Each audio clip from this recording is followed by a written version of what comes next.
update from Maureen Fleming. Can we do a little intro? Yes, please. Okay, while you get settled.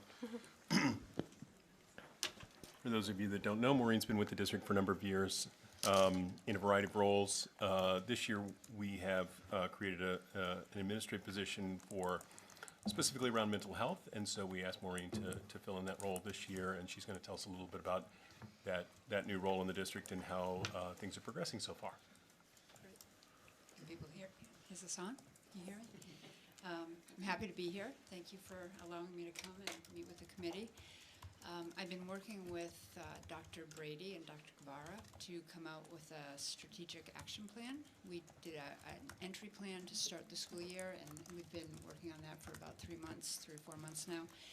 And we just updated it to more of a year-long action plan. And obviously, part of the focus is to work with LGBTQIA students and families, trying to make sure we have a lot of support for students. We have a parent group going.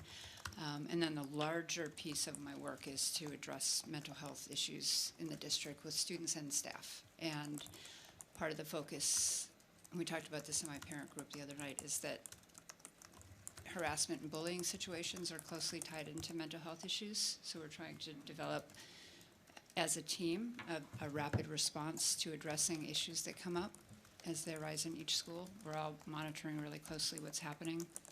We have a number of initiatives that are playing out right now. We have, the Saga group at the high school, and we have our school nurse at the middle school got an AEF grant. She's doing a lot of work on sexual harassment in schools, especially at the middle school.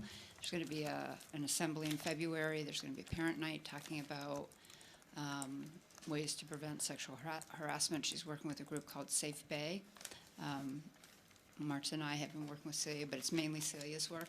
But that's going to roll out in the next couple of months. We're really excited about that. I'd say the parent group is going well. Some people are here tonight that are part of the parent group.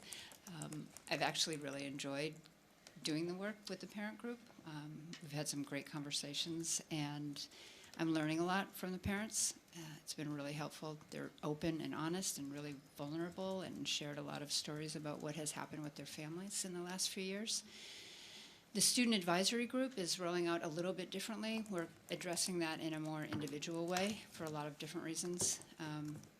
At some point, we may have a student advisory group, but right now, all of the students who have been impacted by some of the things that have happened in the last few years, we're addressing their needs on an individual basis with individual counselors, and trying to give them some privacy in terms of how to move forward from some of the things that have happened. I'm happy to answer questions if people have specific questions, or I could just keep talking. I'm not sure how you want to roll this out. Do people have any questions? So far? Gabriella? Hi. First of all, I want to thank you and your collaborators for the work you're doing. It's so important for our students. And I was curious about, you said it's sort of a year-long plan. What are some of the components that are going to continue beyond, this initial year that are expected to be institutionalized? So I hope to keep the parent group going. I hope that becomes an affinity group, almost like CPAC. CPAC started, and it's gotten bigger and bigger every year. I'm meeting with all of the counselors district-wide. I meet with the 7 through 12 counselors every week. We meet as a group. I hope to keep that going. I meet with the principals. Just the one-on-one, we meet and talk about their schools and the culture and what they need. I hope to keep doing that. We hope to build with our partner agencies, Stonewall, Safe Schools. I don't know if we'll do more with Safe Bay that Celia started. They have a program where they sort of train the trainers, so we can maybe apply for more grant money, and we can have their trainers come in and train more of our students, and perhaps have it go to a younger level. So that could be another initiative that we grow.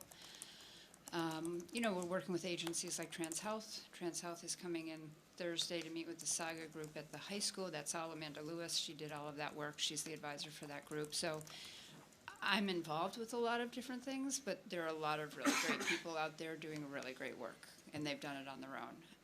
And then there's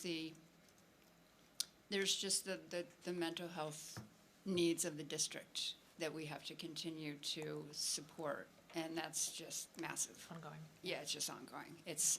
I feel like my job is two things really. It's proactive and reactive, and sometimes there's a lot of time to do the proactive work, and then sometimes we spend a whole day just reacting to a situation. It might take an entire day, and I think we're trying to develop this sort of rapid response system so that if something happens with a student and we get information and we have to jump on it quickly, we have a team that is not necessarily a formal team, but it's a team that's just come together, and we try to get in there really fast, get support plans in place for students, meet and talk with parents, meet with teachers, do schedule changes, do whatever we need to do to make the situation better for a student who's suffering in school. So the mental health piece, that's going to go for years. I think the pandemic has shown us that it's going to take years to get people back on track, staff and students. Katie? It's so wonderful to hear from you. Thank you so much. And the multi-prong approach, actually more than multi, but question in terms of kind of along what you were just discussing. Is there any baseline data or benchmarks that you have in place to know when things have shifted or change has occurred? Mm-hmm. I mean, one thing that came out of the training that we did on November 7th, I think Marcia and Mary came and talked about that with Safe Schools and the Stonewall Center. We did a Google reflection sheet after and sent it out to all staff. We probably got about 200 responses, and so that was some data that we were able to look at, and from that, about 90% of the staff reported that they felt like they learned something, or they were taught something, or they got something out of the PD that day that would help inform their practice moving forward. About 11% either were like, nothing new, I know this, I've heard it before, or I wish this had been done a little bit differently. So that seemed like, that seemed, for our district, that seemed pretty pronounced, that up close to 90% of our entire staff, it's not just teachers, it was the entire staff, felt like that was a helpful professional development event. And then I think the other thing is that we're all looking at all of the reports of bullying and harassment. We're looking at the numbers. We're looking at each school, where it's happening, where it's being reported. So that's definite data that we can look at, and we can keep looking at that through the years. How can we increase our response to that? How can we develop better safety plans? How can we do more preventative work in the elementary grades so that we're not having so many reports? Obviously we have a lot of reports in the higher grades because it just gets more complicated with social media as kids get older. And I think that reports from families, that will be something that we look at and we take into consideration. Do families seem happy? Do they seem unhappy with that? That's clear data that we always can look at. How happy is the community with us? Thank you. Hi, Maureen. Thanks. Hi. Thanks for being here. Are the counseling positions fully staffed? Like, would you say you're understaffed because of open positions, or fully staffed, or how would you describe? I'd say we're a bit understaffed.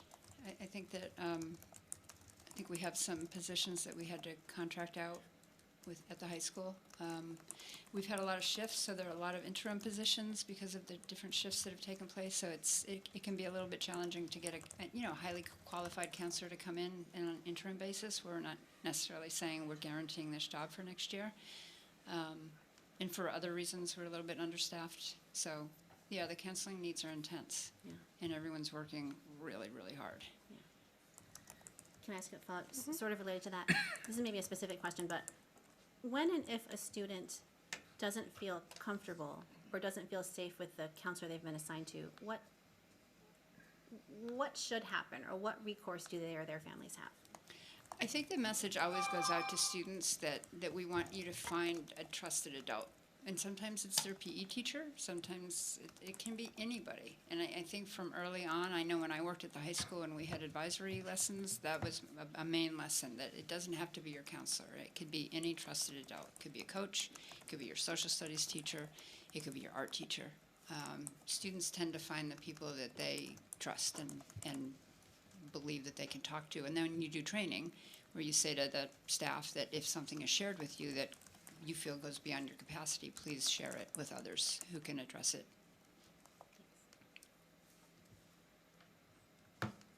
Anna? As a follow-up question to that one is, when the staff don't feel comfortable going to their supervisor or don't feel comfortable going to other guidance counselors or adjustment counselors, do they have a clear path of where they can go in that case? I think I would defer to the superintendent on that question. I'm in charge of like counseling and mental health, but that's more of a, I think, a staffing issue about who staff should go to. Yeah, I think that there's another number of avenues for folks. There's obviously in any building, the principal or the assistant principals are certainly, sort of a first layer of approach.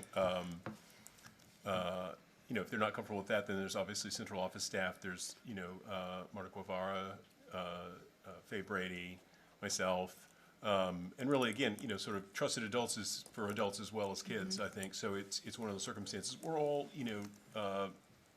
have responsibility for each other, not just, we have responsibility for the kids and are mandatory reporters in that regard. We're also that way for the other adults. And so if we feel like someone's in need in whatever way, then we have a responsibility to each other to try to get, services or help directed in whatever way we need to. So, I would hope that people don't feel like they can't speak to the direct supervisor. I also get that also is a complication sometimes. And so, there are other avenues. There's, folks in HR, there's central office directors that are available. Any and all of those are open to hearing those conversations and hearing those needs. I mean, I've asked this several times, and I'm not getting a clear understanding of clearly what happened this year or last year is that system broke down severely, and that there was a perception among both staff and students that there was no place to go. And it was because one particular person made that essentially impossible. Do we have a system in place that would prevent that from happening in the future? It seems like you're maybe asking, is there sort of like a checks and balances in place? Or is there an external person outside of the school system? Or, I mean, if there is a person within the school system that makes it impossible for people to report problems, what is the solution? Do we have one? I mean, I think the short answer to that is, obviously, like I said, I listed off a series of people. Any and all of those are part of that solution, right? So I think, again, if an adult needs to report or a kid needs to report and they don't feel like it's happening where it needs to happen, and obviously, like we've discussed before, like with the bullying and harassment form, when it gets submitted, it actually goes to a few different people, directly handled by the building, but again, those are getting monitored and reviewed regularly by others as well. And I think, for staff, if they don't feel like they can go to, their direct supervisor, then I'll be emphatically clear that it's like there are many other adults they can seek out, whether it be, like I said, central office administrators, myself, anyone else. And so there should be no barriers as have been perceived or were in the past.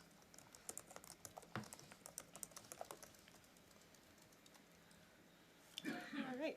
Do you want me to add something? Yeah. Hi. I just want to say that we also, this year, we switched. Could you talk into the mic, Marta? Thank you. Yeah. I'm sorry I'm jumping. I'm Marta Guevara. Hi. You identify yourself? Yes, I am going to. Thank you.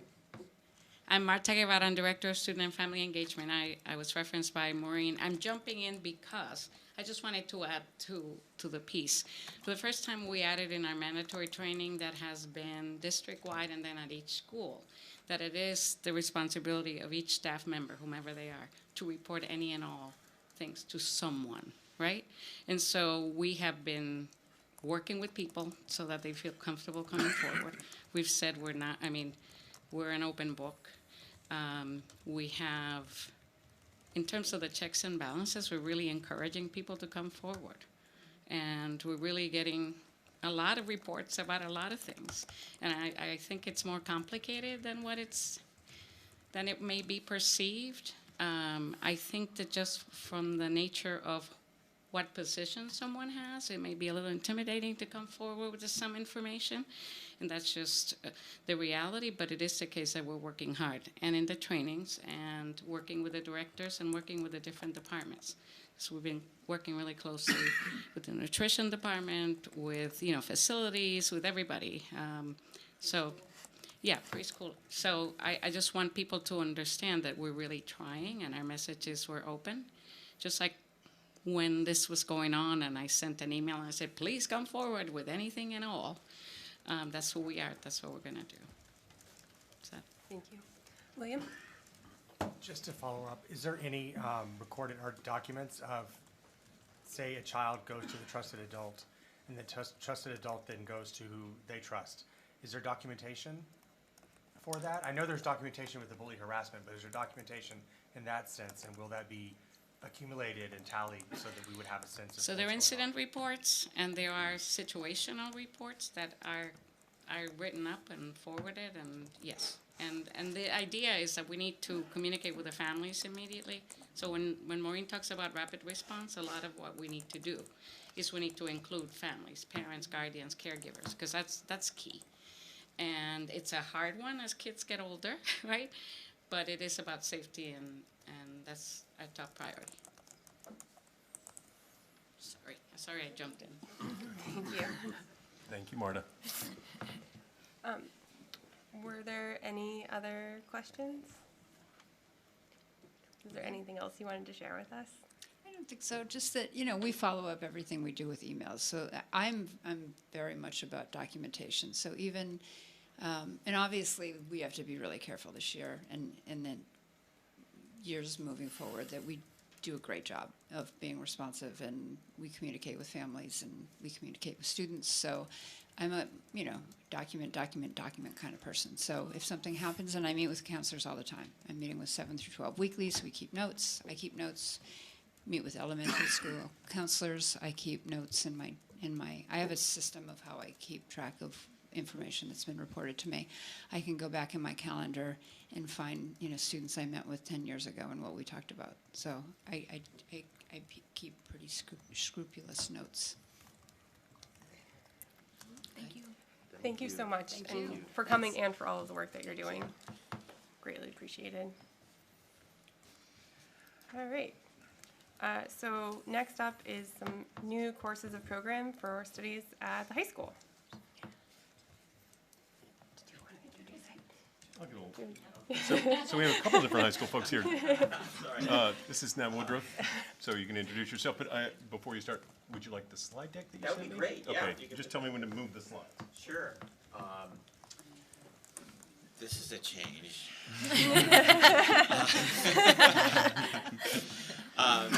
Yes, so I'll face you all, but I'm talking to you as well. Would you introduce yourself? Yes, my name is Nathaniel Woodruff, and I am the department head of engineering and technology at the high school, and also a physics teacher to these fine scholars here. And I'm here to present a new course that we're hoping to roll out next year, and this is the Advanced Engineering and Design course. And kind of the goals of this course, as we go through, I'm going to talk about the goals, and then I'll talk about kind of the rationale for why we'd like to implement this course as we kind of go through. This is going to be a course that builds on an engineering course that we already have, an Introduction to Engineering, which is primarily taught in the wood shop and where they do hand drafting, and it's a great class. It's lower tech, but you have to start there. It's a mistake to jump right into kind of using advanced manufacturing equipment if you don't know how to use kind of the basic drafting skills, and how you don't know how to use a saw and wood to build something. just one item by yourself. So with a team. So yes, so that's how that course starts out, and this new advanced course is going to be a leap from that, and then where we will educate students on how to take those skills that they learn from the introductory course and apply them with some advanced manufacturing equipment and some advanced design techniques. So I think we can go through to the innovation pathways on there. I'm not sure if you're aware, but we recently received an Innovation Pathways grant, which is great, and we're very lucky to have that. And so that enables us to kind of get guidance from the state, and also to kind of, we hired Misha Biggins, who's been really helpful in kind of guiding us and putting together this program. And the goal is to really prepare our students to put them through a series of courses and mentoring and advising and work-based education and everything, so that they, at the end, can make a very informed decision about where they want to go with their lives and have kind of a clear trajectory about the path they want to go on. And that might be engineering school, but it might be just going into the workplace to learn on the job, which is becoming more and more appealing, I would say, and is we're excited for that. And we have many places in our area which are great opportunities that the students can work at for internships, and so that's part of the program as well. So you can see here there's the introduction to engineering on the left, and then we have the capstone class, which is engineering for social good, on my right here, and we're placing this course right in the middle as this bridge between the two. And so I think we can kind of go on to the next one here. And I spoke a little bit about this, about how the introduction to engineering and design is done in the wood shop with hand drafting and going through project planning in hand and kind of teamwork, and talking a lot about those skills. And now we're going to use all of this, some equipment that we've acquired through this grant and through some generous donations from alum. And we can actually go down to the next one here. I think it's a good place to talk about it. So here's just a couple of the machines three of the machines we have. There's a Glowforge, which is a laser cutter on the top, a 3D printer, and then there's a CNC machine, an X-Carve on the bottom there. And these are machines that have amazing capacities, and right now we don't have them integrated into any course where there's like a unit designed around them. They're kind of kids working on their own projects. It's teachers bringing them into their course to kind of show how they work.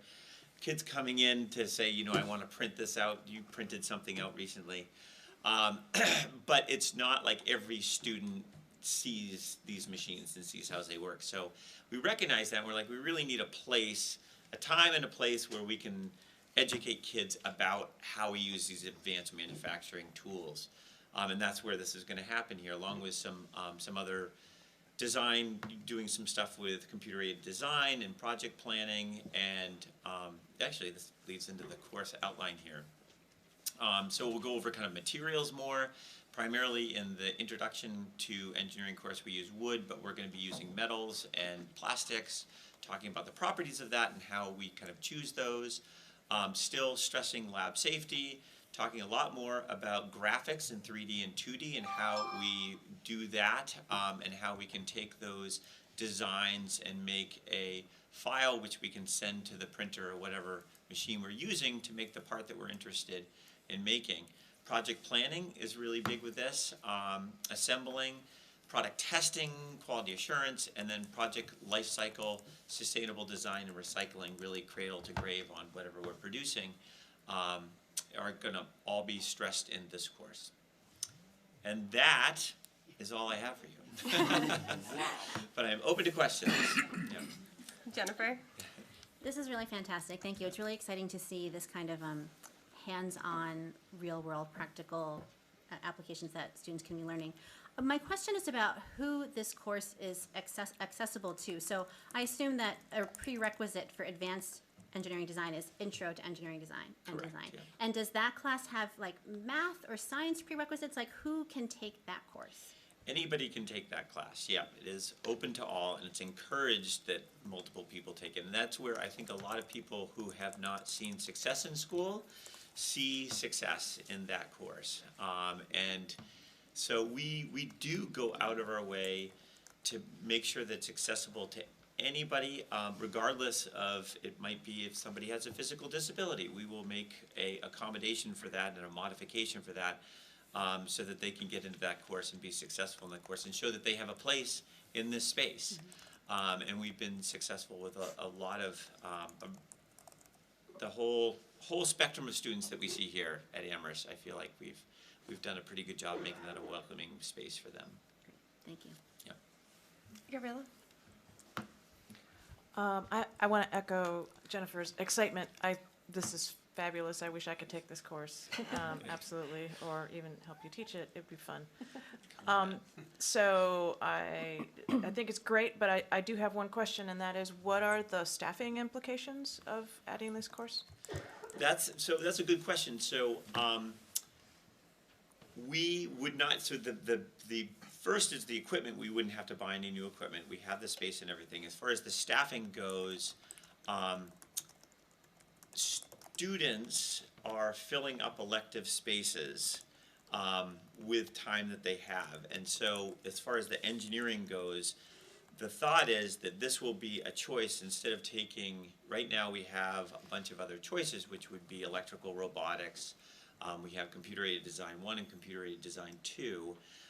And with this cohort of students, we're going to encourage them to take this course in lieu of one of those other courses, and that would offset a teacher or a space or a seat in the class. It would be in one of the classes instead of this class here. So the thought is that these students are interested in engineering, they're taking engineering classes, and so if they choose this engineering class, they won't be taking another engineering class, and we'll be able to cover it. If it does look like we certainly would not run it if there weren't enough students signed up for it, in which case we could go to an every other year sort of running. We would only run it if it was full, and then we would have a teacher kind of allotted to that. And we've done that in the past with some of our computer science courses. Sarah Beth, can I follow up? Yep. I see that those other courses listed in the slide where you had the arrows, right, the boxes. So if I understand, basically one of those other courses, electrical engineering, robotics engineering, or CAD 1 or CAD 2, would not be offered if there are kids. Well, we run a lot of sections of those, like we run, so I one see. of those sections, and they're quarter long as well, so this is a quarter long class, so it's So not that's like. where the teaching staffing would come from. Okay, Correct. I understand. Thank you. Yep, no problem. Roger? What is capacity? You know, in terms of when you look at 10 students, 12 students, 14, give me some kind of picture. Ballpark fee, so we like to run our engineering classes with 20 kids in it. They've been pushed up to 24.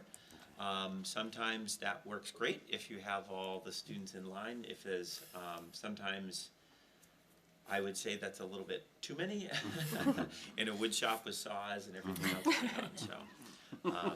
But that's generally where we'd set it. Yeah. Thank you. Yeah. Anna? So I had a question about the flow diagram as well. Sure. It's placed like right between intro and engineering for social good. Correct. And so I assume that engineering for social good already exists, Correct. and that's mostly fed by the other engineering courses like CAD and Yep. the other ones.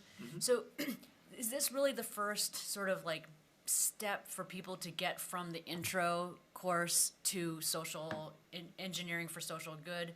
Because there hasn't been a great bridge between that one and the more advanced design, or is it just, yeah, go ahead. Yeah, sorry, I didn't mean to cut you off, but it's, the pathway I showed you is for the students that are in the innovation pathways. Engineering for social good would still be available to students who have not taken the advanced manufacturing course.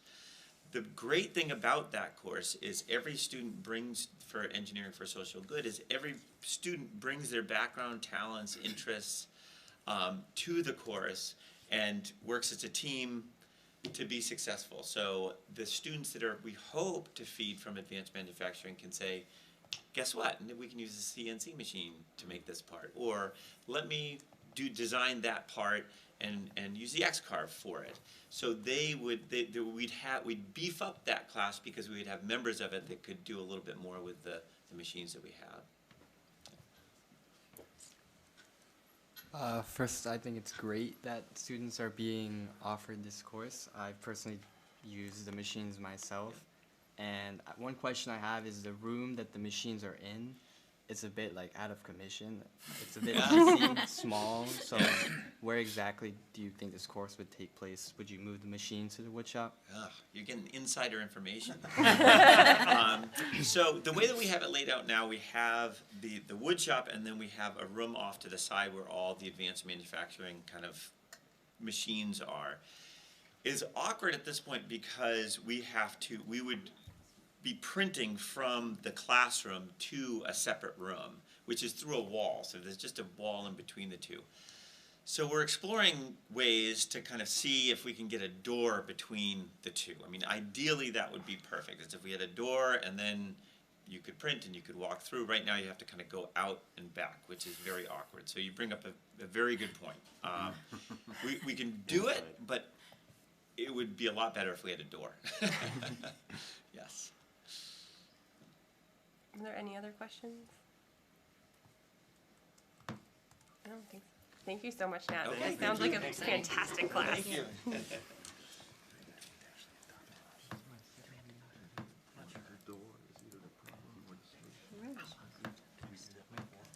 Probably before we do the commercial. I think we can, Let's see that capital investment in the, for town meeting. is there not another class? No, it's just the one. Oh, all right. So let's vote on it, just in case. Yeah. All right. So I think we have to vote to adopt this class into our program of studies. So I will make the motion that we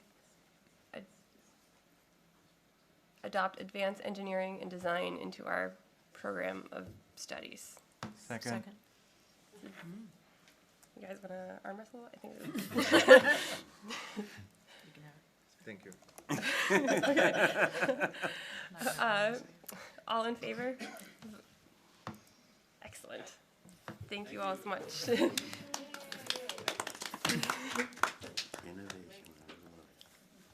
Okay.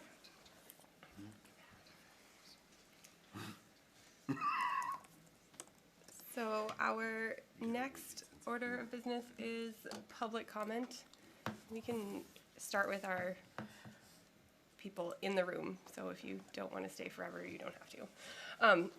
So there'll be 3 minutes. You can come up and take a seat, and whoever would like to start is welcome to. Just, yep, make it so. You got it. Yep.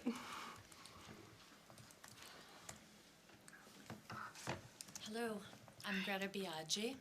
Thank you for letting me speak tonight. I am here on behalf of Aaron Lawler. I'm going to try to read this letter on my phone. To Superintendent Slaughter and the Regional School Committee, I am writing to you as the parent of a child in Team C and as a Pelham parent who has known Aaron Lawler as an acquaintance for several years. I understand there was an allegation of misconduct made against Ms. Lawler during her first 90 days of employment as the ARMS Team C science teacher. For this reason, I understand she was not entitled to all of the standard protections or procedures afforded a union member. She simply disappeared one day with no explanation to our children or to the parents. According to my 7th grader, many of the students believe she has long COVID. For about a month, Team C has had no substantive science education. This is wholly unacceptable. At some point, I discovered these allegations had been made, allegations that are in no way consistent with my experience or knowledge of Ms. Lawler as a person, nor consistent with the experience my daughter has had as a student. Most importantly, from a legal standpoint, however, I now understand that Ms. Lawler has been cleared of any wrongdoing after a 51A investigation. This leads me to question why she has not been reinstated immediately. Our children are not being educated, and my understanding is that as a school committee and administrators, it is literally your jobs to make sure our kids are educated.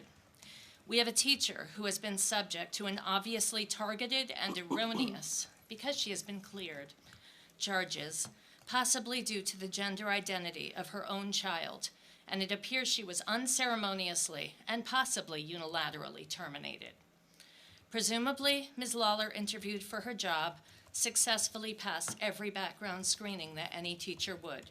She was found qualified and competent and was offered the job only several months ago. It appears to me that literally the only thing that has changed is one man made what have now been proven to be baseless allegations against her for his own agenda. In just a couple of months, Ms. Lawler has made a positive impact on our kids through both her teaching and her empathy. When my daughter was struggling earlier this year, Ms. Lawler reached out to make sure she knew she would be supported, to let her know she could reach out anytime. And to clarify, my daughter does not know Ms. Lawler in any personal capacity outside of school. She helped to reinforce my daughter's love for science and for school, and my daughter and many others are now losing out on the opportunity to learn from her in favor of a glorified study hall. I have always been outspoken in my support and sympathy for your very difficult positions as administrators and school committee members. It is hard, brutal, unforgiving work you do, and I have given the benefit of the doubt many times, as I believe you are there to do good at the end of the day. I am an attorney, but education is not my area of practice. That said, I do try to take a pragmatic approach in the face of all the madness of the last few years, but I am incensed about this issue. I want to see our children educated, and I want Erin Lawler immediately reinstated, and I know I am not alone. She did nothing wrong. If she is not reinstated, you have truly wronged her. I appreciate your time. Thank you. Thank you.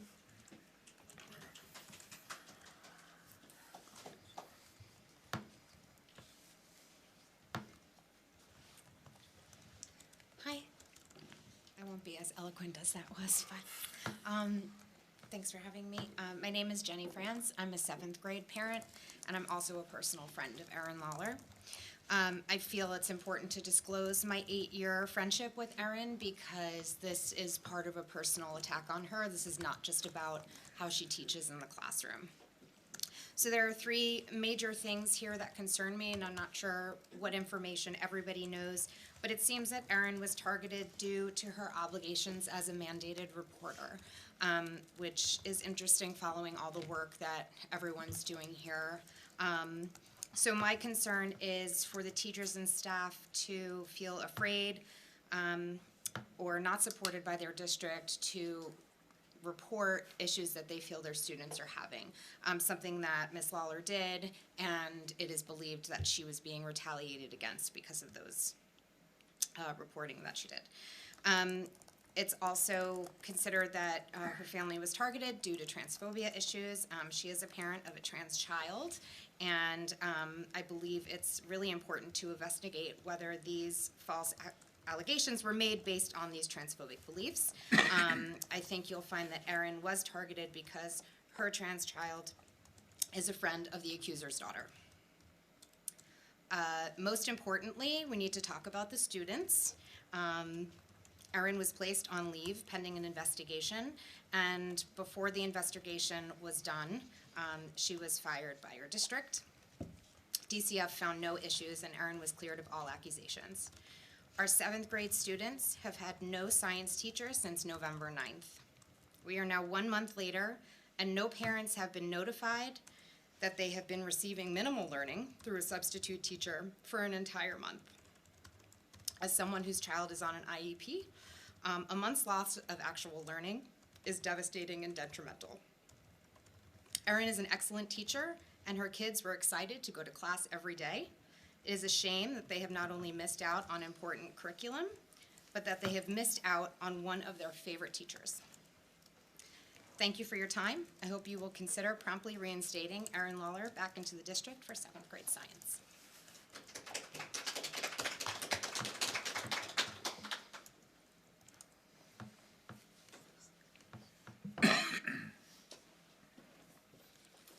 Good evening. I'm Sarah Marshall. I live in Amherst on Ames Avenue.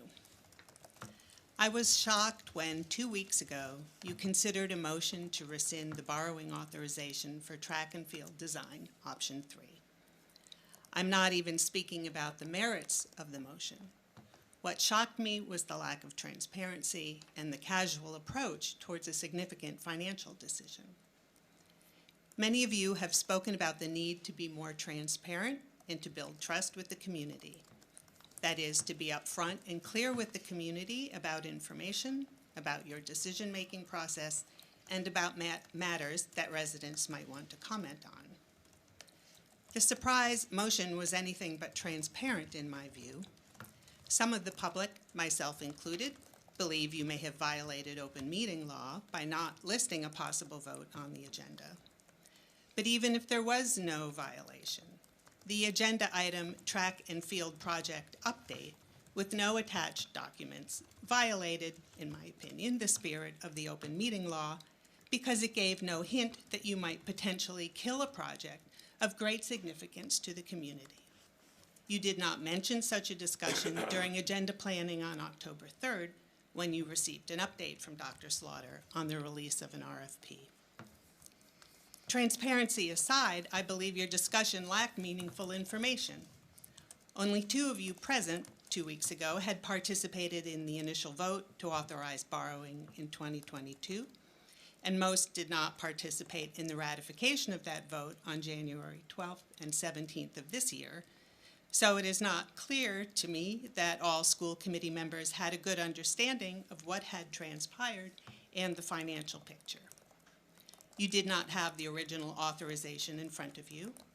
Apparently, you conducted no due diligence with the business office or with decision makers in the 4 towns to learn what would be the implications of such a move or what avenues for funding would be available. You received no update on the progress of private fundraising. It is not clear you know the specific reasons for the delay of the project, whether they have to do with the fundraising, with administrative capacity to move this along given the turmoil of the past 6 months, or other factors. You seem to assume that funding already voted, CPA funds for example, or the gifts from the hurricane boosters would remain available. And you made up motion language regarding borrowing on the fly without vetting it. I understand and share the frustration about the slowness of this important project and the desire to speed up the timeline. But it isn't clear that rescinding the borrowing authorization will speed rather than further slow the effort. If you rescind the borrowing authorization tonight, you are likely, in my opinion, to damage the committee's standing with the public, the fundraising efforts, and the goal of improving transparency and trust. Thank you. Thank you.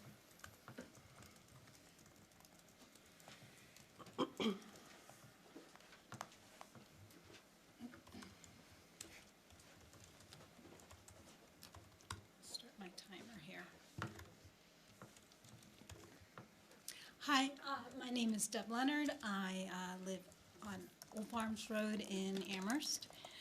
And I'm here to repeat my concerns that I expressed several weeks ago about the subcommittee of this particular body with regards to the superintendent search. Back in September, the subcommittee was formed with the charge to recommend a process and the roles in which that subcommittee would interact with the search committee, as well as to form that search committee. To date, there has been no search committee formed, unless that form went out yesterday. It is not out to the public, so we're here looking at 3 months now, possibly, seating of the search committee. The subcommittee has done a substantial amount of work that traditionally is done by the search committee. So you have 4 members of this committee who are doing work that is traditionally done by the public in a way, in my opinion, that is very hard to access. In particular, the timeline that has been developed still remains as it was 2 weeks ago and accessible to the public. The only timeline that is accessible is the one dated, the first one, revised timeline, which is clearly out of date. I had to do a public records request to get access to the recordings of those meetings because I was denied access by the chair. I find this unacceptable, and I submit that you should disband this committee immediately. I do not think it is acting in a way that is consistent with transparency or accountability. Thank you. Oh, I have 3 minutes. Do I have 3 minutes? Oh, okay. Yeah, so the timeline is so muddled. It is crazy. So you never voted to actually determine what the subcommittee does. It went right into making recommendations about timelines and processes. And it went right into reviewing firms. Those firms were not gathered from the Massachusetts Association of School Committees, but from an employee of the district. The process is murky. It's difficult to follow. It is not, it's unorthodox. How much time do I have left? And I'd have to say the things Sarah Marshall just said about the swinging of the axe regarding the track project speaks to similar cavalier attitude towards process, community, transparency, accountability, and it is extremely disturbing. Thank you.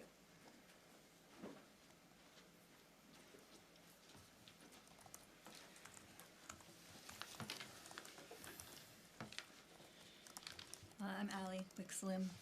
I understand why the administration didn't want the Title IX reports to be made public, because transparency leads to accountability, like we're seeing with Kathy Mazur. For months, while people were advocating to protect LGBTQ+ children, we were told to wait for the reports, that nothing would happen until they were released. Then Morris was given his severance package before the reports were released. I wonder if those of you on the committee who supported his buyout would still do that, given what has now been revealed. Then the report came out, but you told us we couldn't see it. The same report we were told to wait for was now unavailable to us, which was upsetting but not surprising from an administration that consistently fights calls for transparency. A month and a half ago, this administration was asked a series of specific questions in an email about how it is currently handling bullying complaints. There's been no reply. We've watched the administration fail to respond to direct questions from school committee members about how many complaints there are or how they've been processed. At the same time, tonight we're being told we don't have to worry because the staff are being informed that it is their responsibility to come forward with complaints. It was always, by law, their responsibility to do that. It was their responsibility when it happened in the first place. And we're being told that there are trusted adults to come to, but the trusted adults, the so-called trusted adults at the top, are the same people who were at the top when all of this happened. So after failing to block the public from receiving the reports, the acting superintendent is now undermining what's in the reports in a public letter, suggesting that the reports got it wrong and assigning responsibility to some members of the administration. This is the report we were told we should all wait for in order to form our opinions, and now that we are forming opinions that the administration doesn't like, they're suggesting the report might have been wrong after all. I've read the reports, they were gut-wrenching. And what I can't stop thinking about is that there are children in those buildings every day, and I don't trust this administration to keep them safe. The reports reveal that these problems are systemic. Morris and Cunningham were central to the institutional failures that caused harm to LGBTQ+ kids, but the people around them were complicit, and much of that administration hasn't changed. They continue to hold power, and they continue to avoid transparency, and the recent public letter, the acting superintendent demonstrated a continued unwillingness to hold people accountable. In order to restore public trust, we need new leadership. Otherwise, we're rebuilding the same system that we know has already failed kids. When consultants came to a school committee meeting to answer questions about the upcoming hiring process, one of them suggested that sometimes the best candidate is the in-house candidate. Kathy Mazur proposed the company that we now have working to choose the next superintendent. Doug Slaughter is actively defending Kathy Mazur despite the findings of the Title IX investigation, which was chosen by the district. It's clear that a path is being cleared which would maintain the status quo in terms of ARPS administrative leadership. The students of ARPS deserve a fresh start and new leadership, and calls for resignations reflect that. I urge the acting superintendent to accept Kathy Mazur's resignation. I urge the RSC to pay close attention to who is defending the actions of those who allowed kids to be harmed and who continues to protect the wrong people. This administration has lost our trust. Please refuse to vote to approve a new superintendent who was part of the administration where these failures and harms have occurred.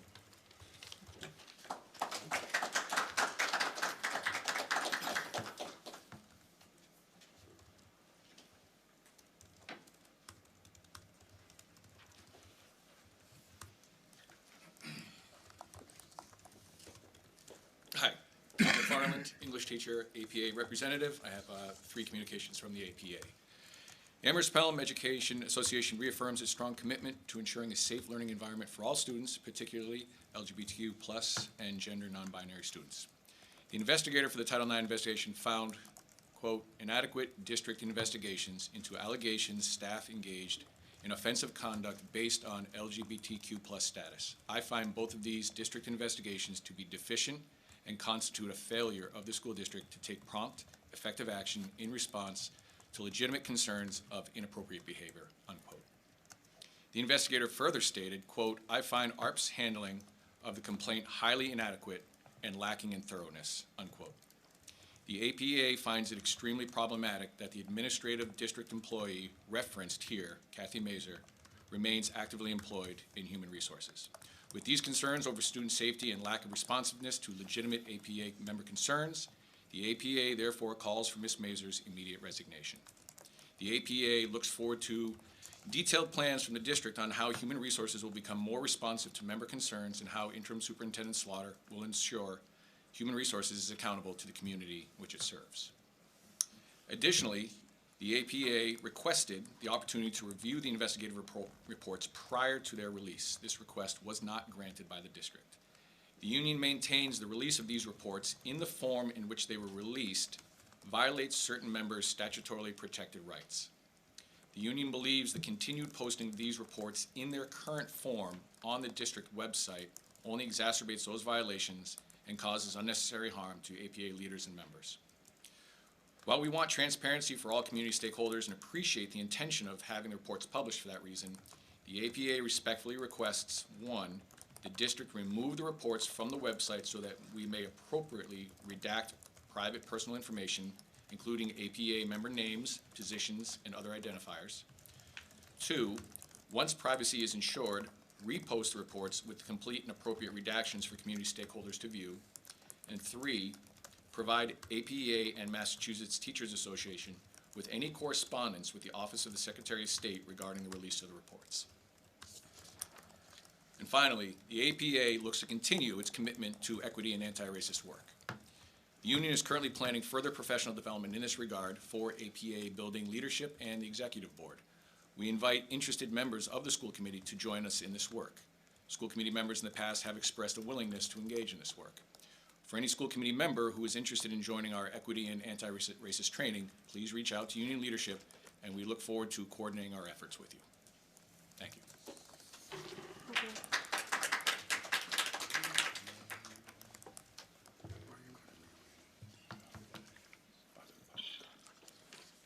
Good evening, I'm Irene LaRoche. I'm going to continue with APA messages.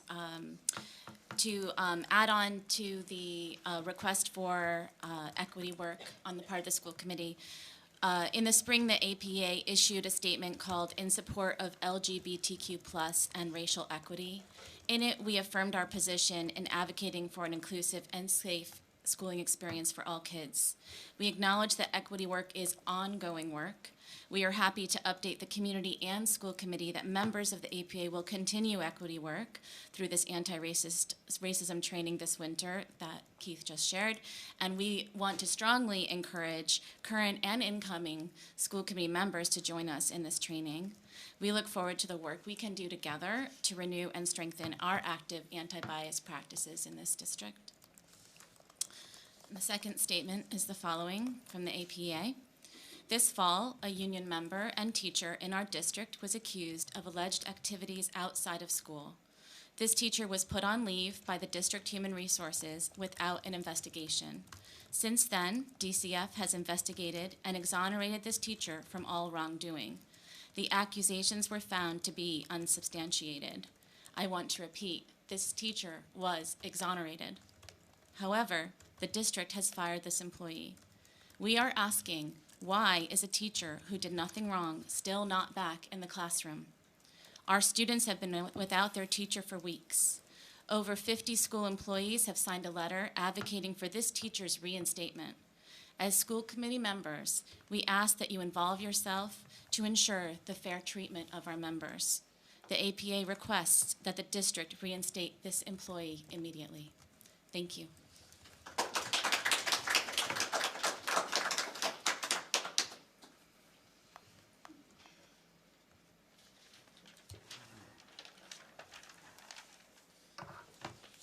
Thank you. Maria Kapicki, South Amherst.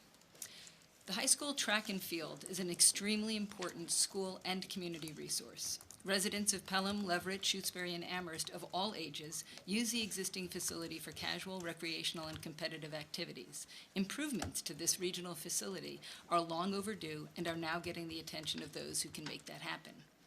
The Amherst DPW, which is responsible for maintaining all regional and town fields, secured hundreds of thousands of dollars for equipment to better care for these grass fields. They are also seeking Community Preservation Act funds this year, which would go toward improving community field. Both of these actions have received the enthusiastic support of municipal decision makers. The Amherst Town Council authorized nearly $1 million in free cash toward the project, provided that it can be used for either a grass or turf infield. No one is trying to stop this project. To the contrary, the actions you are contemplating tonight to change the existing restrictive language of the debt authorization are critical to making this project happen. You have the opportunity tonight to essentially restore the intent of the original debt authorization language advised by then Finance Director Slaughter in March 2022. He had these things to say to the Regional School Committee at that time about the motion he proposed, which did not limit our choices. It doesn't presume what a given community might decide about this particular project, and it gives us the greatest flexibility to secure the funding necessary to do a larger project. And the decision on specifically what that project ultimately looks like can be held to another night in a different motion, but it's separate from this as an authorization. If the previous Regional School Committee had passed the authorization as originally proposed, we could have already broken ground on a new facility by now. We could have secured CPA funding from all regional towns, bringing us to $3.7 million, which would have been sufficient for a grass field option to move to design and bidding this year. You can get us back on track by removing an unnecessary impediment and restoring all our options.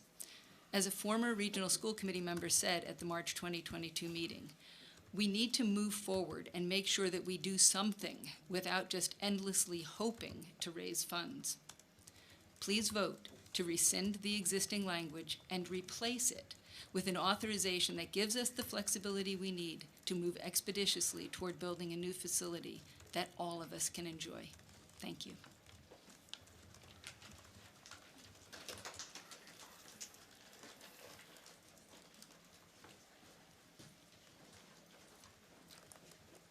Hello, I'm Laura Jane Hunter. I use she, her pronouns. I have an 8th grader and a 9th grader in the school. So 3 topics I wanted to just touch on. Everything Maria just said, I would just echo. We should rescind that vote. The idea that we're considering putting plastic on top of this planet when we're already suffering from tons of environmental degradation seems bonkers to me. That's the formal term I believe they use. Towns all over Massachusetts are banning artificial turf. It's gonna happen. It's no reason that we should be like, no, really, it's special in Amherst. We need to just have what we can pay for now. We should make the plan happen, have natural grass, keep it. I also want to advocate for the return of Aaron Lawler. I've had a lot of parents reach out to me independently from anything else. I'm dismayed that there is uneven treatment of the way staff are hired and fired without any transparency. There's been no communication, as far as I can tell, from the school about what's happening in that 7th grade classroom that is next door to my husband's classroom. There's chaos in there, it's loud, students are not focusing, they're not getting an education that they need, and it's really quite disturbing. Finally, what was my final, I had 3, hold on, please hold. I'm sure it's the best one. I don't know what it was. Okay. I want to remind everyone that the APA voted to get rid of Kathy Mazer. The APA was ignored last year when it voted to get rid of Doreen Cunningham and Mike Morris, and we can see what that has wrought. So I would encourage you to listen to the union, who are the teachers who matter. Please shift direction, start listening to the teachers and the union and the students, all of whom are asking for Kathy Mazer to go and Aaron Lawler to come back. And I'm asking for no more plastic on this planet. Thank you.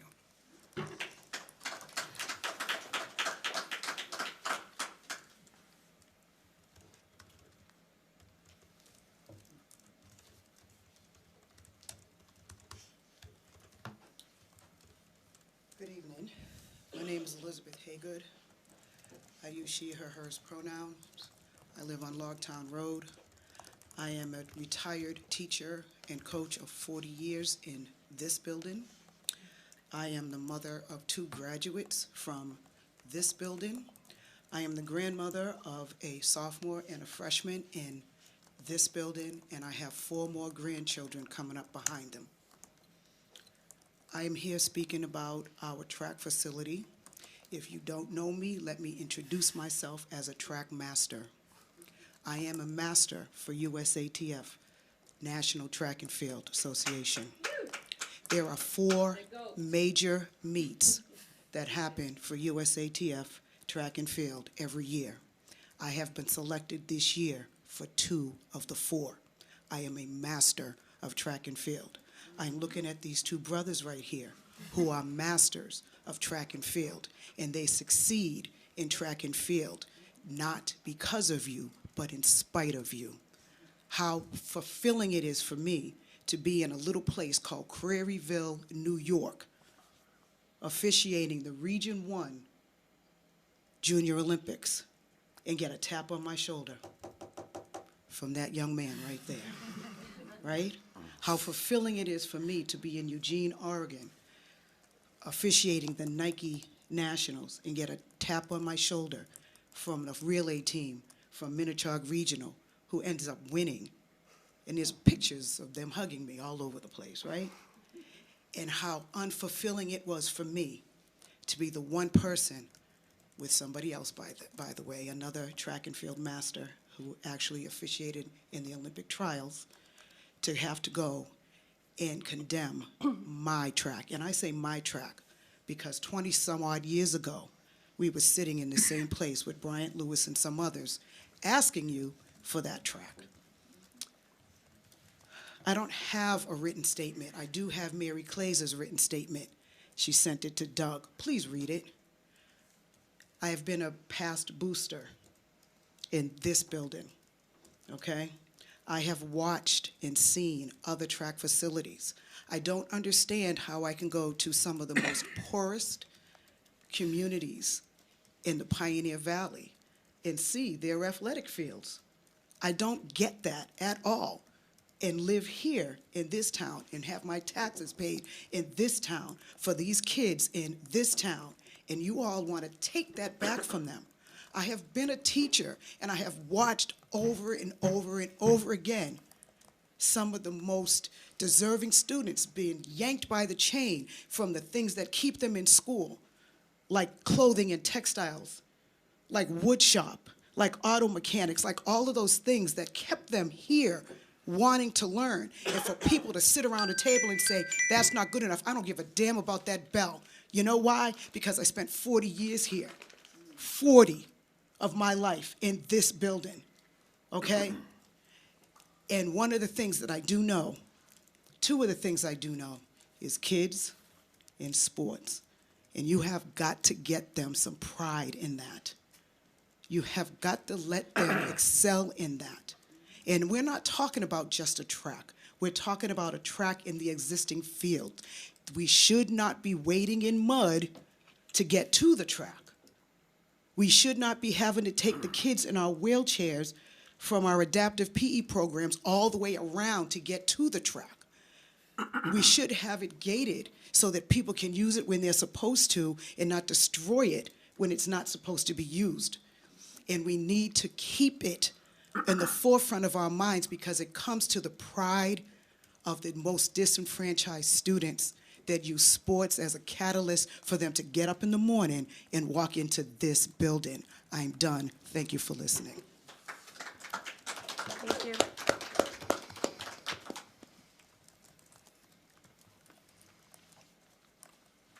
My name is Georgia Malcolm, and I work in the athletic department. I was told that you guys are probably tired of me sending emails, but I'm speaking about something that I'm really passionate about, and the district prides itself on equity. You know, we don't offer all the sports. So like, for example, we have wrestling that we do co-op with Granby.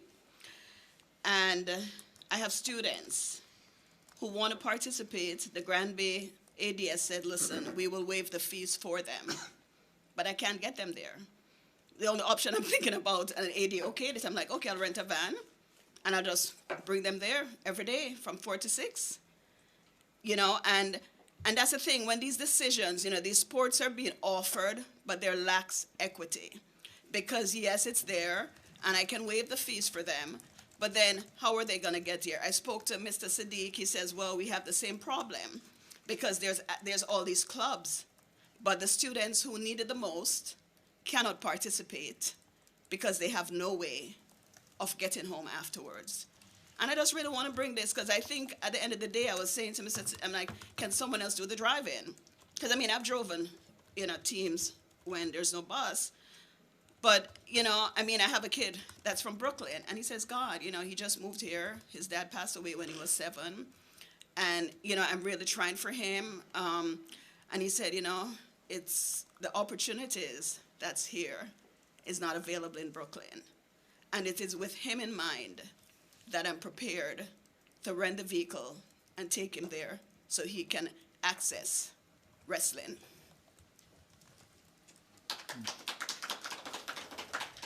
Thank you.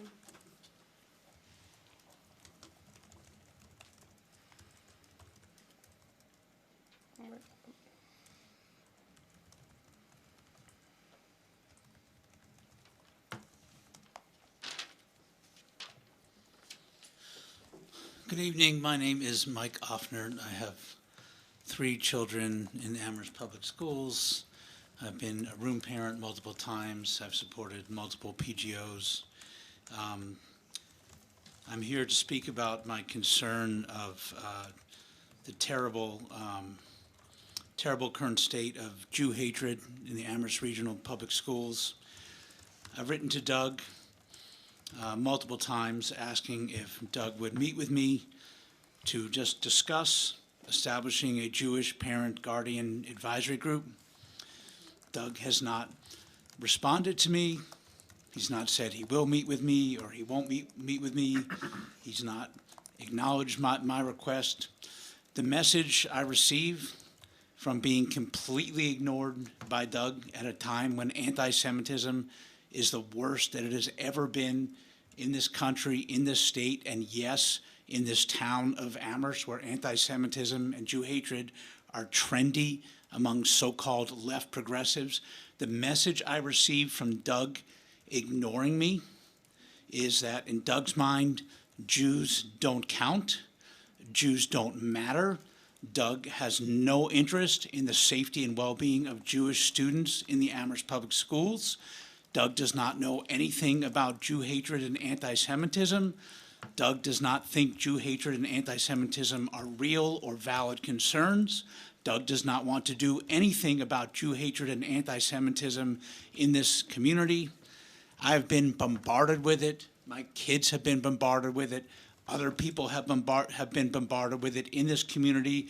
This is all available through making public records requests where you see it coming up. No one knows who to turn to. Everyone is afraid to speak up because there are very few Jews in this community. And because Jews are such a small and hated group in Amherst and in the Amherst public schools, that is precisely why we need a Jewish Parent Guardian Advisory Group. You have obligations under the Equal Protection Clause of the United States Constitution. Yes, Jews count. You have obligations under Title VI of the Civil Rights Act of 1964. Yes, Jews count as a protected class there. You have obligations under the Massachusetts Declaration of Rights. Being completely ignored, not even an acknowledgement, yes, I will meet with you, no, I don't want to meet with you, despite my offering to involve multiple institutions in the area, despite my offering my extensive writing about Malcolm X. I'm probably the only Jewish person in the world right now writing a book about why Malcolm X deserves the same recognition that we give to Martin Luther King. I'm probably the only Jewish person in the world writing a book calling for love and appreciation of Malcolm X from a Jewish perspective and forgiving him his anti-Semitism. I've sent Doug links to my extensive writing for the Times of Anti-Semitism. And what do I get in response? Absolutely nothing. And the inference I make from that, from Doug, who won't even look at me, is that in Doug's mind, Jews don't count. Thanks for the support, community. Thanks for the support of PIA. Really appreciate it. You've ignored everything I've said when I reached out to you, asked you to include the word anti-Semitism in your list of all the different bigotries that you condemn. Back and forth with Claire Coco, PIA will say nothing. You don't have our back. You don't have your Jewish members' back. You should be ashamed. Claire knows. You all know. I wrote to her. PIA, shame on you. Shame on you. It's disgusting.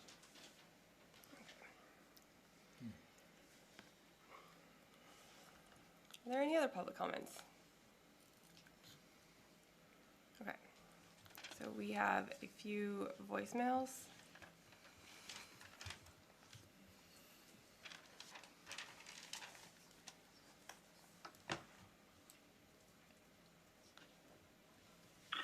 Hello, my name is Megan McCara. I live in Amherst, and I'm directing this comment to the Regional School Committee. Our family is new to the district. I currently have 3 kids in the district, one at Fort River Elementary, one at the middle school, and one at the high school. First, to the good things that we've experienced so far really is about the teachers at each school, ones that stand out. At Fort River, Mrs. Paul for my son.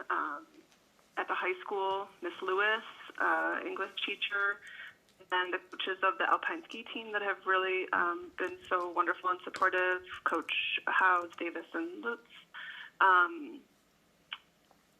And then at the middle school, especially Mr. Hunter for math and Miss Lawler for science for my son.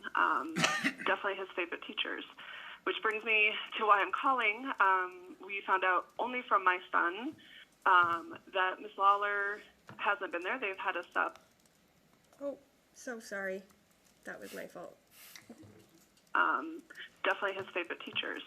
Which brings me to why I'm calling.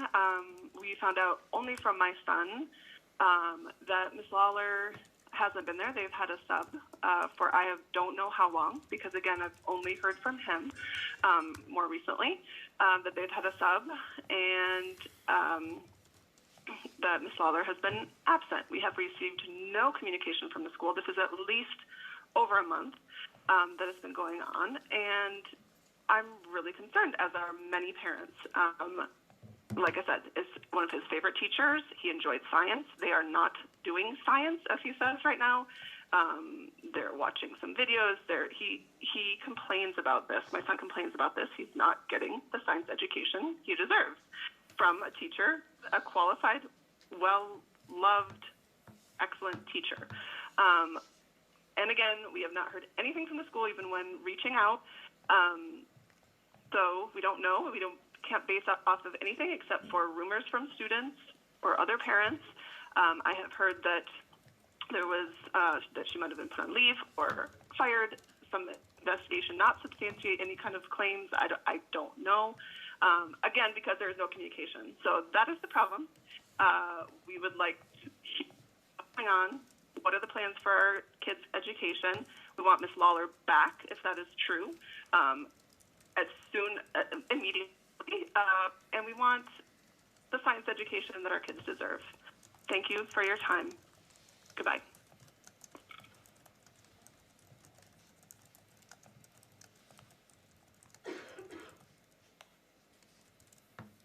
My name is Kate Queenie, and this is a public comment for the school committee meeting December 12th. I want to strongly encourage the school committee to uphold their previous commitment to renovating both the track and the enclosed playing field so that both can be safely used and provide adequate play opportunities for all our students. Both are important. My comments tonight pertain to the field portion of the project. I want to acknowledge at the outset that there are trade-offs with all options for what type of field we install. Turf fields contain synthetic materials. Grass fields require application of chemicals and a lot of fossil fuel use to maintain. Well-maintained grass fields are thought to be better for preventing athlete injuries. Turf fields can sustain a lot more use, including during bad weather. I am no fan of plastics in the environment, but in a town with multiple artificial turf fields and residents who encounter plastics throughout their days, never mind other cancer-causing substances like a glass of wine with dinner, I think to suggest this decision should be made on the basis of public health risk is disingenuous. Tonight I want to call attention to the fact that we, the town of Amherst, have not proven capable of maintaining grass fields that allow for safe play or for the amount of use our schools in town require. This fall, my son and a soccer teammate both spent a long night in the ER and their subsequent senior night on crutches after sustaining separate injuries that were not from collisions with other players, but were from tripping and landing wrong on some of the many holes and divots in our field. This fall, the boys' soccer team had multiple home games switched to away because the weather made our field even more unplayable. They had to travel to schools with artificial turf fields to play the games there. Travel is not just an inconvenience. It takes hours away from the time that students have to balance their school and other responsibilities. I hope if the school committee is considering changing their plan to a grass field, that they have done due diligence to ensure that we have the resources and expertise to construct and maintain such a field. For example, in the town of Longmeadow, the high school grass fields are maintained by the DPW. These fields are good quality, although the lack of one artificial field does place stress on practice time for the multiple teams who use them. Longmeadow residents also complained to me that the quality of care for the high school fields results in inadequate maintenance for all the other town recreational fields. In Pittsfield, the high school soccer team uses a beautiful grass field in a town park. That seems to be maintained by a corps of volunteer Stockbridge School alumni. And part of the reason the field is so nice is that everyone else in the town is prohibited from setting foot on it before and during soccer season. In short, our current grass fields at both the high school and the town recreational sites are of uniformly bad quality. It does not seem like our current financial and personnel resources are sufficient to maintain them. So if the school committee decides to reverse course and create a new grass field, any responsible plan must address the real and ongoing costs of maintenance of such a facility. Thank you.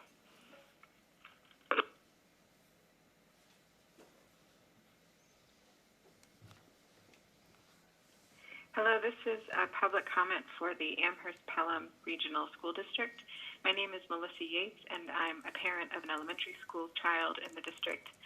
I've been deeply concerned about the bullying, harassment, and lack of consistent and clear support for LGBTQ+ students at Amherst Regional Middle School, and I want to focus on what I think are opportunities for immediate repair within the school community and the wider families affiliated with the district, namely improving bully reporting systems and revisiting blind hiring practices.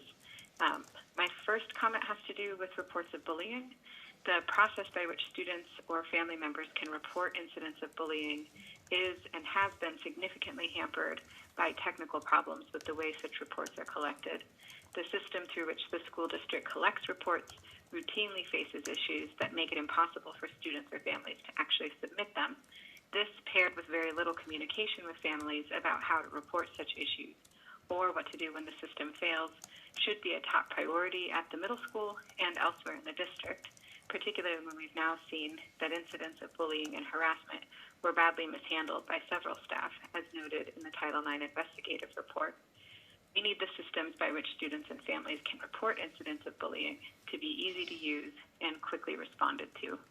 My second comment has to do with the blind hiring processes set up by Dorian Cunningham, which also appear to still be in place this year for a number of important positions. I want to focus on the way that blind hiring is implemented and not the background principles that would defend the practice, at least in theory. Blind hiring is designed to mitigate bias in the hiring process by sequestering the interviewers from the resumes of candidates.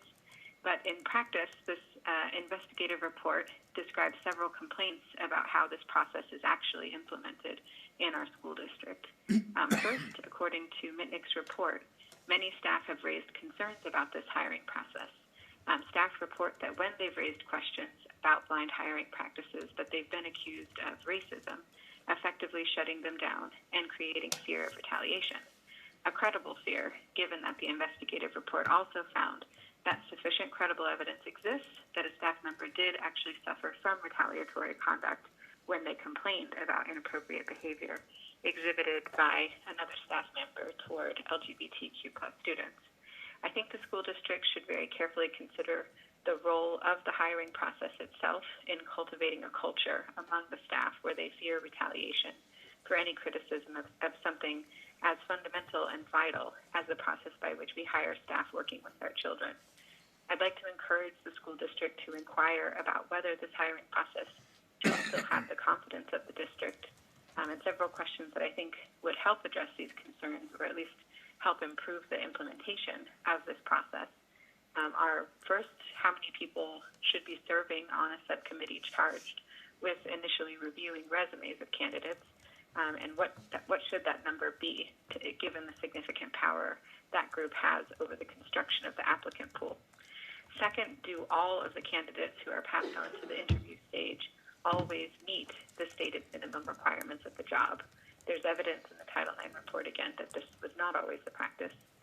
And then third, are there safeguards in place to prevent any person related to HR from having undue influence on the hiring process? Thank you very much for your time.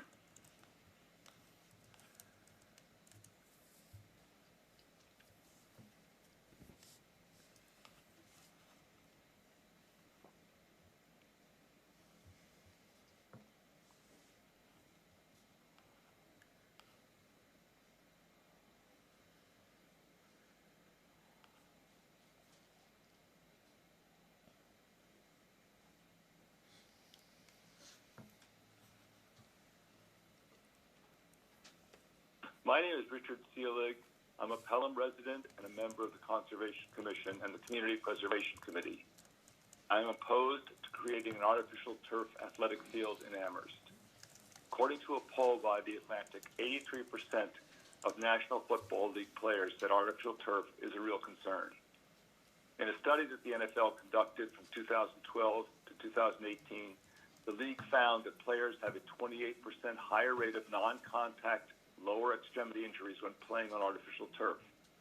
Foot and ankle injuries occur more than twice as frequently on turf fields as opposed to natural grass. The NFL Players Association is on record calling for the abolishment of fake grass. The following are quotes from NFL players. Even warming up on the turf field in Minnesota hurt my knees. You wake up in the morning feeling 10 times better after you played on grass compared to when you played on turf. On Thanksgiving Day, I was watching the game between the Green Bay Packers and Detroit Lions played in Detroit, which has an artificial turf field. I started to notice that every time the ground was impacted by the ball or a body, a small cloud of black dust puffed up. That I understand is crumb rubber, which is finely ground used automotive tires. People who have played on artificial turf fields have told me that crumb rubber is ubiquitous. It gets into everything and can even be inhaled.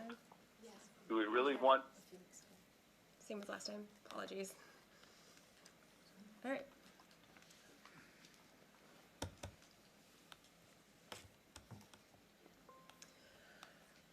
All right. Written comments? Sure.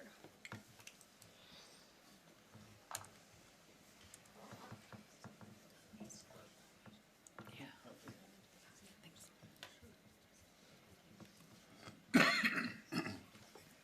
how fast I should scroll.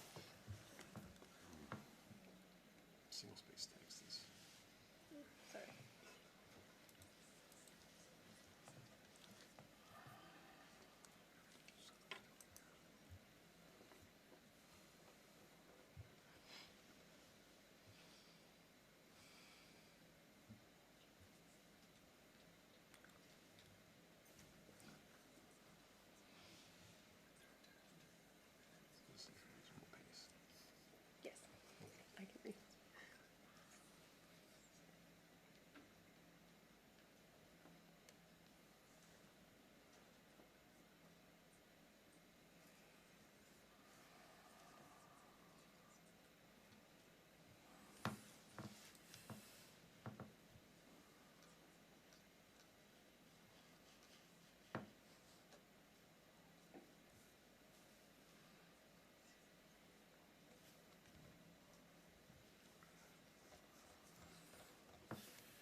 Okay, so our next agenda item is approval of the minutes from September 19th. Do you want to pull the minutes of ourselves? Yeah. Were there any corrections? Jennifer? I have a suggestion. It's been asked before by past school committee members to list the committee name that each member belongs to, especially in a joint meeting like this one. And it's never, I don't think that suggestion has ever been implemented. I suspect it's because of the way board docs, the way our minute taker uses board docs, or the way board docs is set up to take minutes, where I think it just lists members. Like, board docs doesn't expect that you're gonna have two committees meeting at once, so it doesn't allow a space for the name of the committee that each person belongs to. But maybe that could be added as text in meeting opening, like when we're calling to order the regional school committee, the names of those committee members could be listed, and each time each committee is called to order. That could be one way to just make sure that it's clear what committee each individual is part of. So maybe we could ask our minute taker if that's possible to do. Katie? Just a point of clarification, I know this is September, so there's a few of us who weren't even present at that time. Just a question about what is causing the delay in minutes, because I know three of us will soon be leaving, and we haven't even approved minutes except for maybe one or two meetings. Could you clarify? We have had a lack of minute taker that can be available at our meetings, so they watch the video and take them after, or we've had more than that. And just to follow up, have we looked into like an automated minute taking app type thing to alleviate that person's work? Well, I don't know if it's Yes. been looked into. Okay. But not anything that they found was really sort of terribly successful. It's mostly a transcription device, which, doesn't really necessarily save a lot of work, but, I mean, we'll continue to look if there are others. If there are specific ones that people know of, please pass them along. The other thing I'll just add is that generally, in years past, we've had a dedicated minute taker, that's what they did, and so we're asking staff to do this in lieu of other work that they normally would do. So that also, and the fact that they're, doing it sort of offhand by reviewing the video is also difficult too. Gabriella? To follow up on that, thanks, Katie, for bringing that up. It seems that if we've had that in years past, is there any way to return to that situation of having a dedicated minute taker? I think it does a disservice to the public, and probably it's running against, our required timeline for posting minutes, to have them be so far behind. So we've had a job posting for several months now. They've done a couple of interviews. No one has successfully, sort of been an appropriate candidate for the work.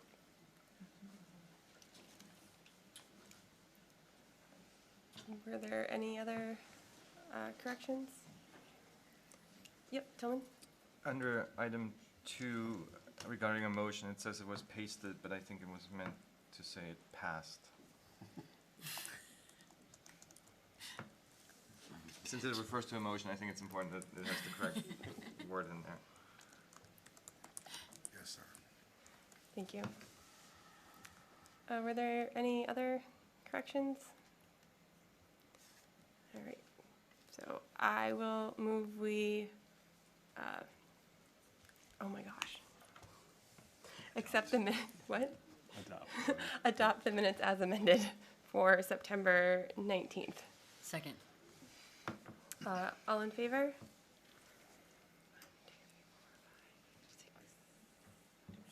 Okay. All opposed? Oh my God, abstaining. So 2 yeas, 0 nays, and 2 abstaining. Thank you.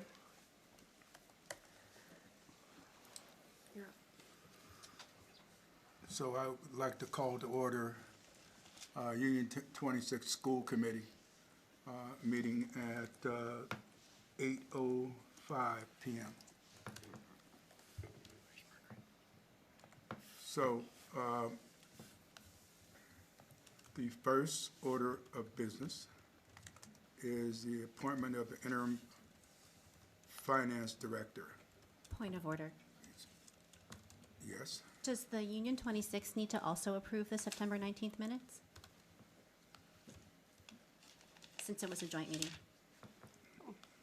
Interesting. Yep. If we were going to trade, if we're going to do it true to form. Now that we're in order, you can approve them. Yeah, right. We should have approved them. We will approve them right as of this moment.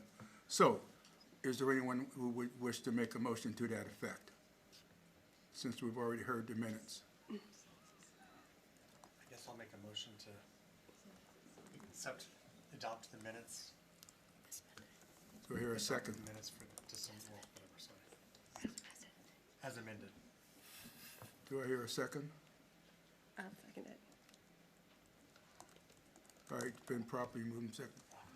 So, all those in favor of Union 26 of it? Unanimous. With one, is there an abstention? Katie. So, thank you. So, to the first topic, appointment of an interim finance director. I'm going to turn this over to Doug.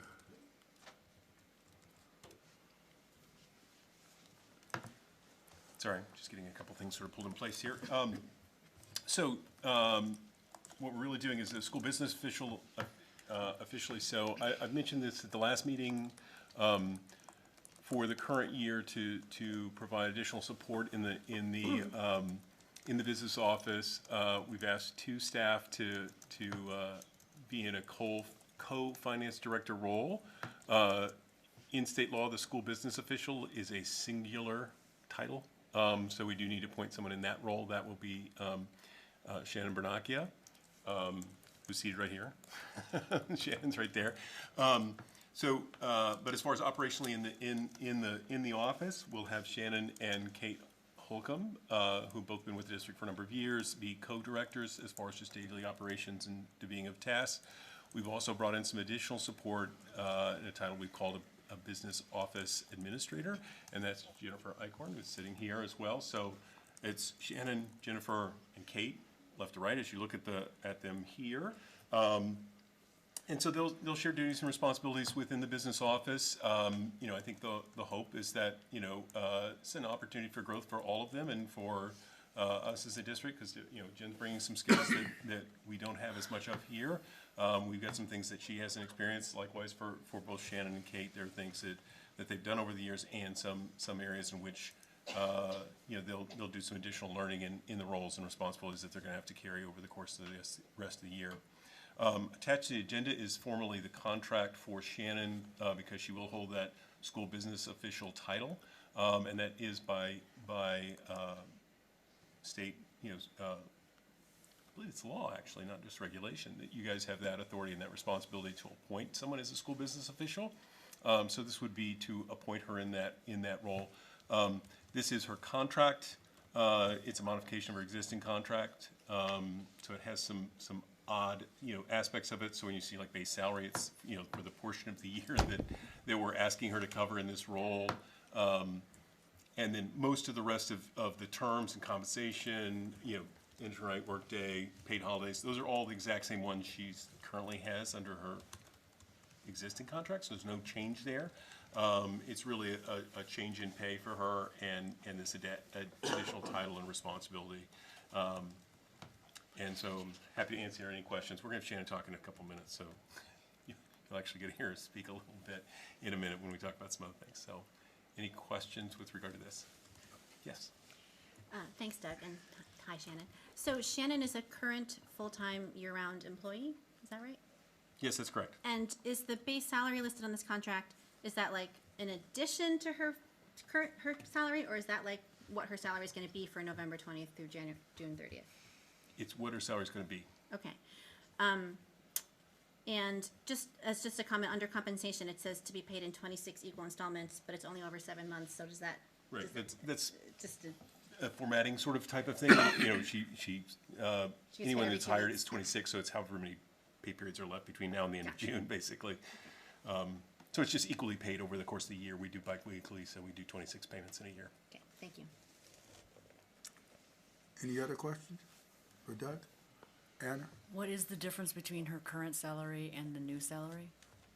About $10,000. Total. Is that for the whole year or for the months that she's the interim from now until June? From now till June. Okay. Katie? So I see there's a possible vote. Is this something we're voting on? Yes. Definitely. Okay, can I clarify then, because it says that this is already, like, Shannon's already working as of the 20th? No, Right, this is the first opportunity for us to get the contract in front of you and then to have you guys take an actual action on it. Okay. Tillman? Minor point, but in future contracts, can we replace workmen's compensation with workers' compensation? Yeah, that's probably, it usually does just say that, but yes. We may even do that before we have people sign this one. Any further questions? So, if there are no further questions or discussion, this item is up for a vote because we are tasked with voting it. And it's both. It's not only Union 26, but it's also the region. So you want to go first with your vote, and then I'll take. Sure. I move that we appoint Shannon Benakia as interim finance director. School business official. Second. Thank you. All in favor for the region?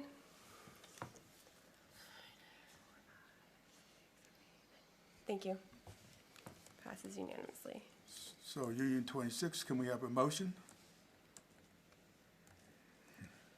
I will also move for Union 26 that we appoint Shannon Benakia as interim business office, what was it? School business official. School business official.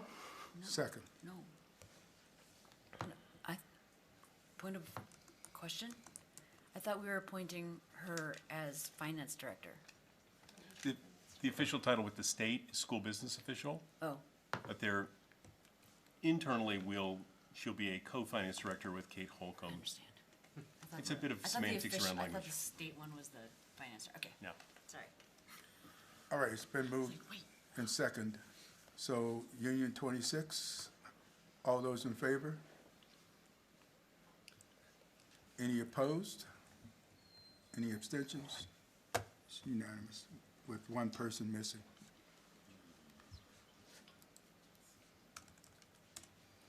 Do you want to handle this Four Towns meeting? Sure. So now we will move to our preview for our Four Towns meeting, which is So I'll Saturday. have Shannon take you through most of it. I'll just give a little prelude while she moves over to the center here. It's a short presentation tonight. We don't want to give away too much just yet, partly, because we want to give the other towns and the other, select board members and finance committee members an equal opportunity to sort of review this. And I think the other piece I will just share is that we're still, actively working on refining what we have. We wanted to paint a little bit of the picture for you tonight about where we sit in the process. And so I'll ask Shannon to kind of take you through a few of the pieces that we've got in place, and then we'll talk about what's coming up on Saturday. I just first want to say thank you. So for our expense projections, we have two contracts that are currently in negotiations. That's food services and our maintenance and custodians. And we're expecting that to be a smaller impact than the previous contract negotiations that we just finished because it's a smaller group of people. We are planning right now to use $850,000 from school choice revenues to support the FY25 budget. Our charter schools our tuition from charter, school choice, and vocational, that seems to be stable for our current estimates of what it's been in the previous years. We are expecting the special education to have significant increases because we'll have our ESSER funds end September 30th. So we won't have much to carry over into FY25 to help support that. And we've also been carrying over our IDA grant funds from, it's a one-year grant, but we extend it for 2 years, but we have basically spent down the FY23, so we really will only have the FY24 right now and minimal to carry over into FY25 until we get the new grant to help support those costs. But there was an increase last year in those funds, and we anticipate the special ed costs to increase more, especially the transportation costs. Our risks and benefits is at a 7.8% increase, which is property insurance, liability insurance, and specifically our health insurance is going to see a big increase for next year. I'll just go through this and then we'll take all the questions at the end. For revenue, there's a lot of uncertainty of where we're going to be because the state revenue is behind in their projection versus the state tax receipts, so we really don't know how things will come in just yet. It's a little too soon. We're hoping in January, February that we'll have more true numbers, but we're just making our best projections based on the information we have now and years past. Our Chapter 70 is projected conservatively, and we're doing $30 per student. The Medicaid revenue is going back to pre-pandemic levels and starting to see similar to what it was before. Our transportation had increased, reimbursement had increased a lot for FY23. I don't know if we'll see that same increase for FY25. It's likely to be less given how the budget's shaping out on the state level. But our dollars will be more for reimbursement, but the percentage they reimburse, not necessarily going to be more. Our interest in other income, it's pretty much the same, not too much is changing. So we're still working on fine-tuning this, as Doug had stated, and we're hoping to have something out soon before the Four Towns meeting on Saturday with some more definitive numbers. And that's where we stand on the revenue and expenses at this point. And Doug, if you want to talk about capital. Yeah, I'll wait on capital for just a moment, but I'll just share a couple of other little things. So the Four Towns meeting is on Saturday morning. We'll try to keep that to about an hour and a half. It'll be a virtual meeting. We'll have the select boards, finance committees of all four towns, the town council for Amherst. All of you are invited. All of the committee members of other school committees in the four towns are also invited because the conversation is about understanding where we sit relative to what's called a level services budget. So level services is largely what we have in place right now. If we roll it forward to next year with step increases and COLAs and projections for what we think our health insurance is going to look like, et cetera, et cetera. So, you know, as Shannon shared, there's a number of places that we know, will be notably higher as far as some of the costs that we're going to incur.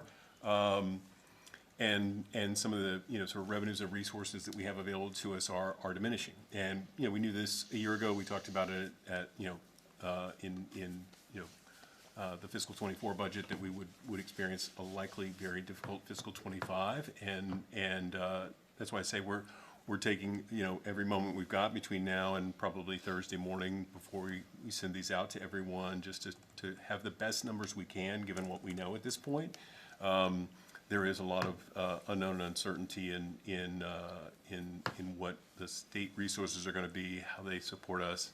And then there's just other things that are just, the ESSER funds, which is the COVID monies, are just, we're using them up, and so they're not there. And so we've been judicious and spread them out over several years, but we're coming to the end of that. So the amount of support it can provide us is less than in past years. Just an example, for the current year, we had budgeted over $1 million in ESSER funds to support the fiscal '24 budget. So we don't have that level of resource for '25. So nonetheless, that's sort of what's happening with our operating budget and where that's headed. And I think the other thing I'll share at the moment is just it is shaping up to be a difficult fiscal '25. We're going to have to make some difficult choices and work our way through how to structure ourselves and our efforts in supporting our kids the best way we can with the resources we have available. And so let me take you through capital. That's not nearly as crazy, and then maybe we'll come back and get some more questions. I mean, it's sort of up to the committee how they want to approach. Do you have? I mean, can we ask some questions about this before we move on to capital? So that doesn't get too I don't have a long? preference if it's you Yeah, guys. that's fine. That's fine. Anna. So, well, I have two questions. One is the Medicaid reimbursement appears to be returning to pre-pandemic levels. Mm-hmm. Was pre-pandemic higher or lower? Oh, it was better pre-pandemic, yes. Yeah. That's helpful. And then the second, so a lot of towns are wrestling with the ESSER funding. And my question is, why were we spending ESSER funding on critical continuing costs? So a lot of towns have said, okay, this ESSER funding is temporary. It's not going to last forever. Let's only spend it on things that are special or can be, taken for a certain amount of time, or for things that were really supposed to be helping with the epidemic issues, right? So special funding to address working at or distance learning, special funding to do the things that were caused by the epidemic. And some towns use the ESSER funding specifically for general expenditures, which they knew was going to be dangerous and was going to cause these budget gaps later. And now we have to figure out how to fill them. So my question is, what exactly was ESSER funding, and was it just thrown into the general budget, or was it specifically covering certain positions? So I can answer that. Largely, we have supported our budget through ESSER for the purposes of providing additional supports related to the pandemic. In a number of different ways. Some of it's, again, like you say, sort of, something went to technology for remote learning during the first year or so that we were in the pandemic. Some things, bought masks and COVID tests and all that kind of stuff as well. So we spent, a fair amount of that, and we structurally, hired staff under ESSER funds expressly for supporting students. So there was a tremendous amount of student support and mental health supports that we put in place that were funded that way. As we headed into fiscal '24, we tried to taper down from that and use those funds to support the budget a little more generally than was the previous years. But at the same time, the things we were still supporting, and many of the things we were still supporting in that general budget, are still what I would consider sort of pandemic-related supports, and around mental health and student supports that aren't expressly necessarily,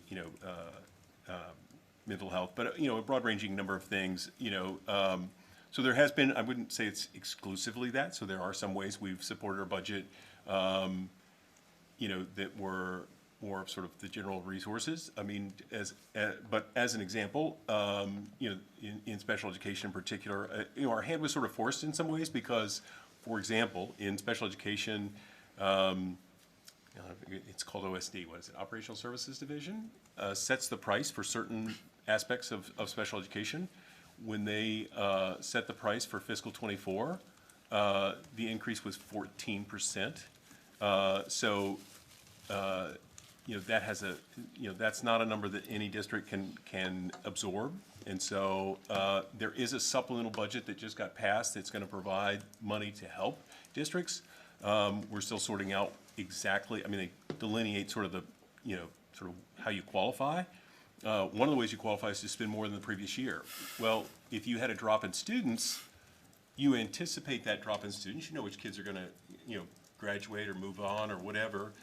So you try to, contract based on that, and then you add 14%. Well, yeah, your raw dollars might not be more, but its impact on your budget is outsized relative to the number of students you have. So, there's some mechanisms of that additional support that may provide us some relief, but in the short term, ESSER's going to support some of that. And so, as that plays out, that may, provide, if some of that, it's 75 million that they just signed off on literally a week ago, maybe. If some of that's available to help support our budget, that would then free up potential ESSER dollars that we could use for next year. So that'll help support and mitigate the kinds of difficulties we have. Because we want to spend all of the, the resources available. I think the question is, when will we know and how much will we know, and that'll influence what we buy with it. Because if we've got the ability to sort of plan, we can be more strategic and we'll, I really think there's going to be some restructuring in our schools. And, if the ESSER dollars can hold out a little bit more than what we're currently thinking, if we have that resource available in a little greater way than we think, that gives us more time to sort of strategize and plan and restructure a little bit. Doug, has the guidance from the town of 3% changed? It has not. So I think formally, I haven't heard whether they formally voted that or not, but that was, so we had an initial meeting with the town of Amherst.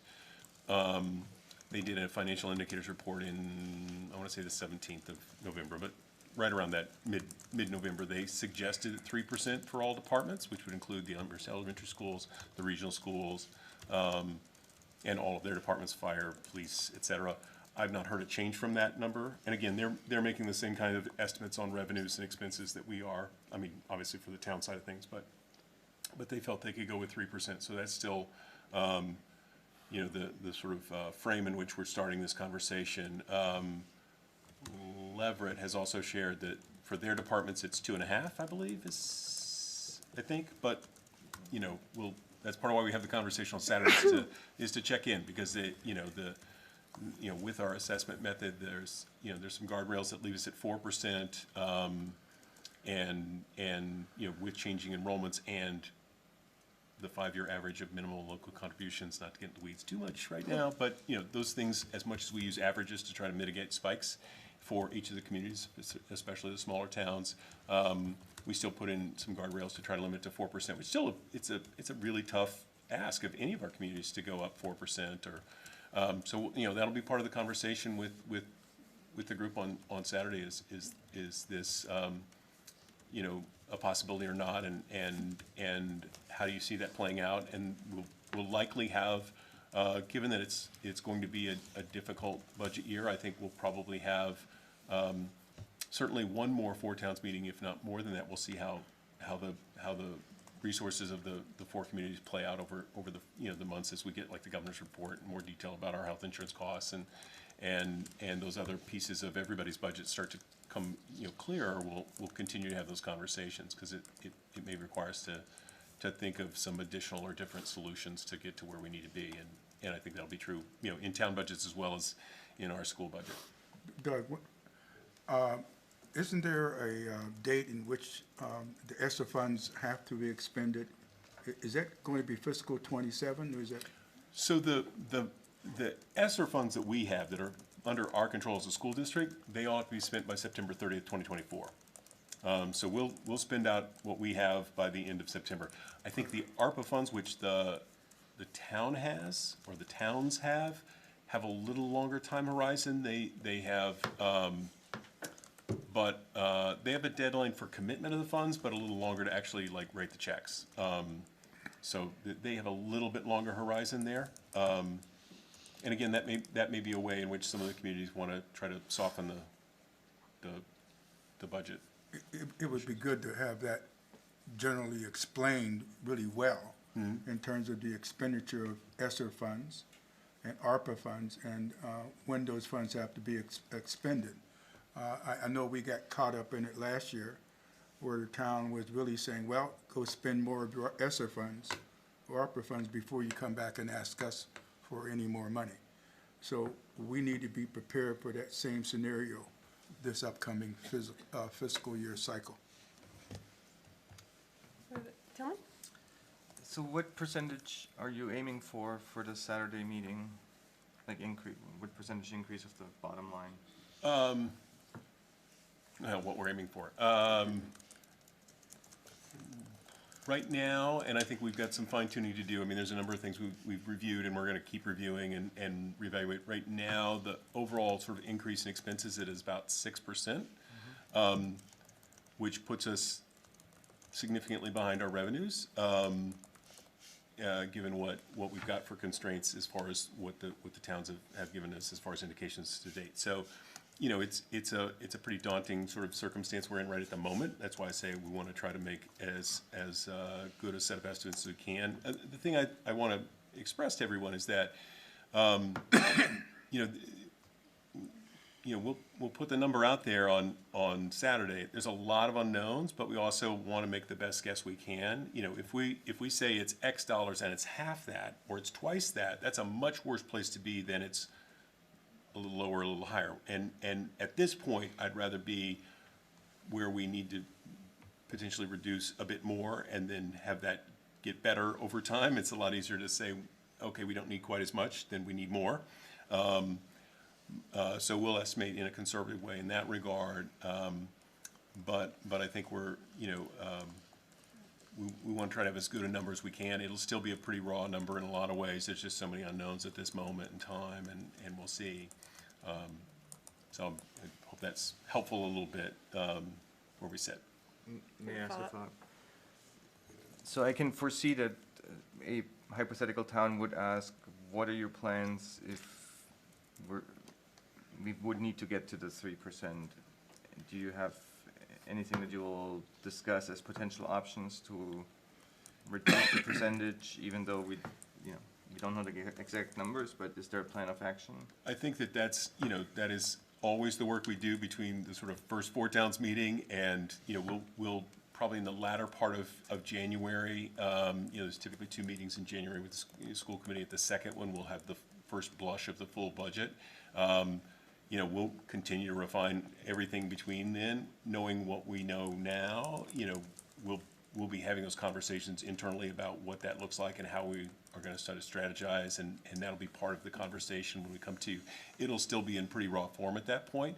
Then when we get to sort of the second meeting in February, or right around that time, you know, we'll have to have a budget hearing as part of that process where you're going to get some community feedback. So we're going to, you know, we'll continue to develop that and strategize and talk about those kind of concrete things. We won't get to this specificity where it's, you know, person X's job or not. I mean, there's some contract language we have to be conscientious of, and we don't want to panic people unnecessarily if things play out a little differently. But at the same time, broader strategies of approach are going to be, you know, clearly in the works at that point.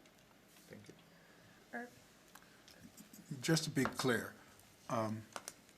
this upcoming budget year is going to be very difficult and challenging on all fronts.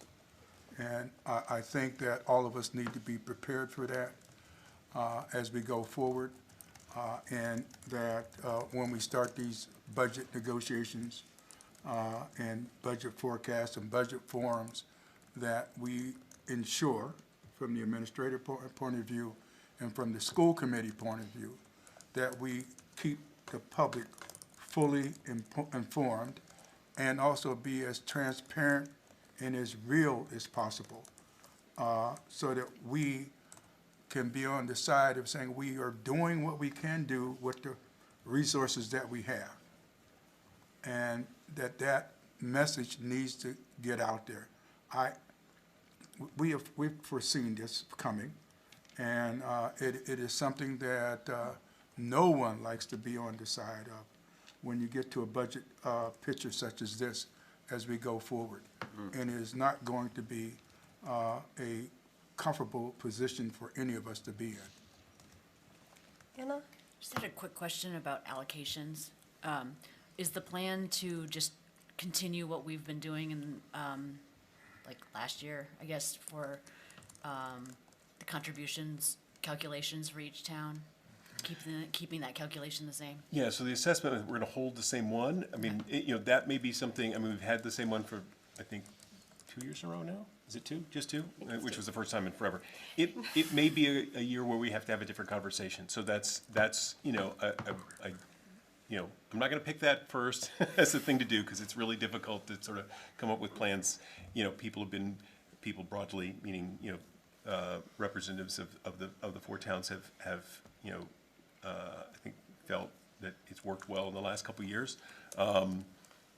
And we'll see. The thing is we have guardrails of 4%. That may be too big a ask for some of the communities. I don't know. That's part of why we're going to continue to have those conversations. And if people say we can't get there from here, we talk about sort of what that ask is. If they've looked at their budgets at this point and say, wow, we don't have that resource, that's part of the conversation. We want to have those conversations as early as we can and as often as we can, so that we get a collective and cooperative process moving forward if we have to make some sort of change to that. All right, I'm gonna move on to capital. Yeah. So, let's line this up. Where's the door? So just to paint the picture here, so what we do with capital projects, Is it, sorry. Shannon can stay or not. I mean, it's your call. You can sit there all you want. Well, I will just say, because I don't have an opportunity to talk publicly much, thank you for this opportunity. And while I'm here, I want to thank all of our educators and staff for all of the hard work that they do. Thank you. Thank you. So just to paint a little bit of the picture around capital, we try to forecast out over several years what we think the capital needs are going to be. But then things do come up that sort of intercede for all the best planning that we have. There's some things that sort of move themselves up in the queue because they just demand attention, because they've broken earlier than expected, they've worn out unexpectedly, whatever the circumstance. So most of the things on this list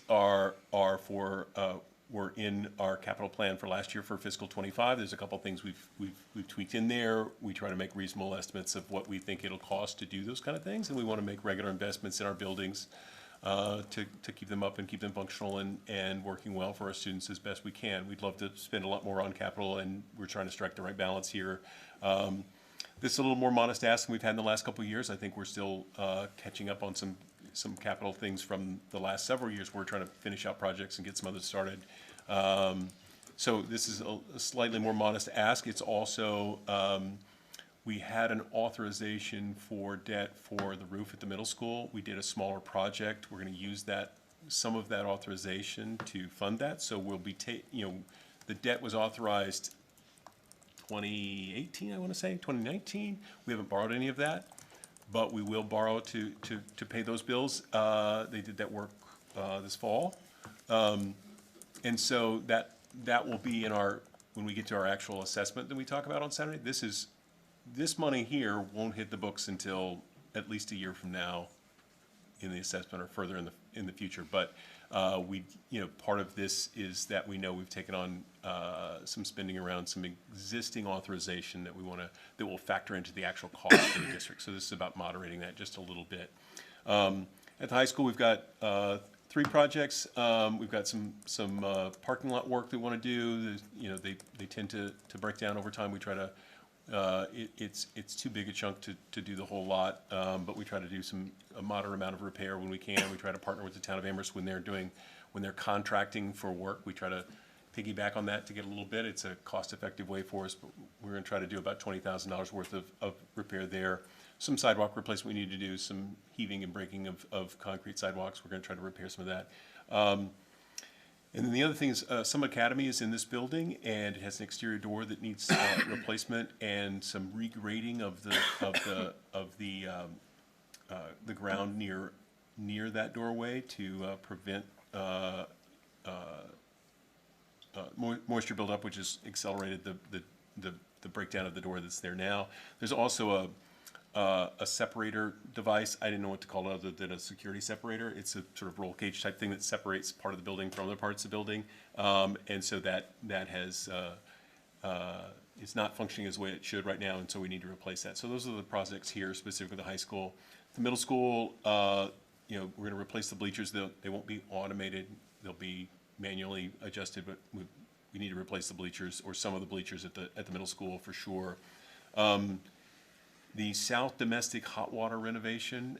So we did a small project in our cafeteria space, but then there's also for the sort of southern part of the building, for lack of a term, you know, there's a need to replace essentially the hot water heater system, and so that's what that is. The west parking lot, what we're hoping to do with that little bit larger, that's the west parking lot is the front of the building where the buses drop off, and what we're hoping to do is kind of do kind of one lane's worth, kind of the length of the building, and then in another year or so do another stripe of that in sort of piecemeal, but in a fairly continuous way to create the fewest seams we can with the resources available. There's some air handlers. If you look at our 10-year plan, which you can see later, there's lots of places where air handlers come in play.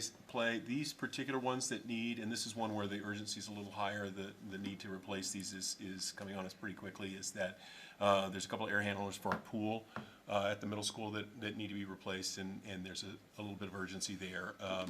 There's a broader, HVAC approach we need to take to both buildings that we're working on, but these need some attention really in a fairly short order. Theater lighting at the middle school, we've done a fair amount of, and part of this was some COVID money that we were able to do this, and some grants and some other things. We've been able to do a significant amount of upgrade work for the theater here at the high school. Middle school theater, which also gets used quite a bit for a variety of things besides just school functions. That lighting system needs some significant to rework. And then there's some fire safety upgrades. We'll do some just general maintenance kind of stuff in that regard. And then there's some broader, the district-wide needs under energy management and HVAC controls. We have a software system that manages the heat. That's why it's starting to cool off in here, because they turned it off at this point. If you've noticed the temperature dropping a little bit. But there's also physical controls that actually turn things on and off that are tied into that electronic system. So some regular maintenance of that. We, every couple of years we try to do a little bit of upgrading in that regard and continue to improve that system on a regular basis. And then, there's some exterior fences around both properties that we'll do some small upgrades and replacement work on, and that's another 20. So the total is about $477,000 of proposed capital projects for the coming fiscal year. Again, trying to fit that into a larger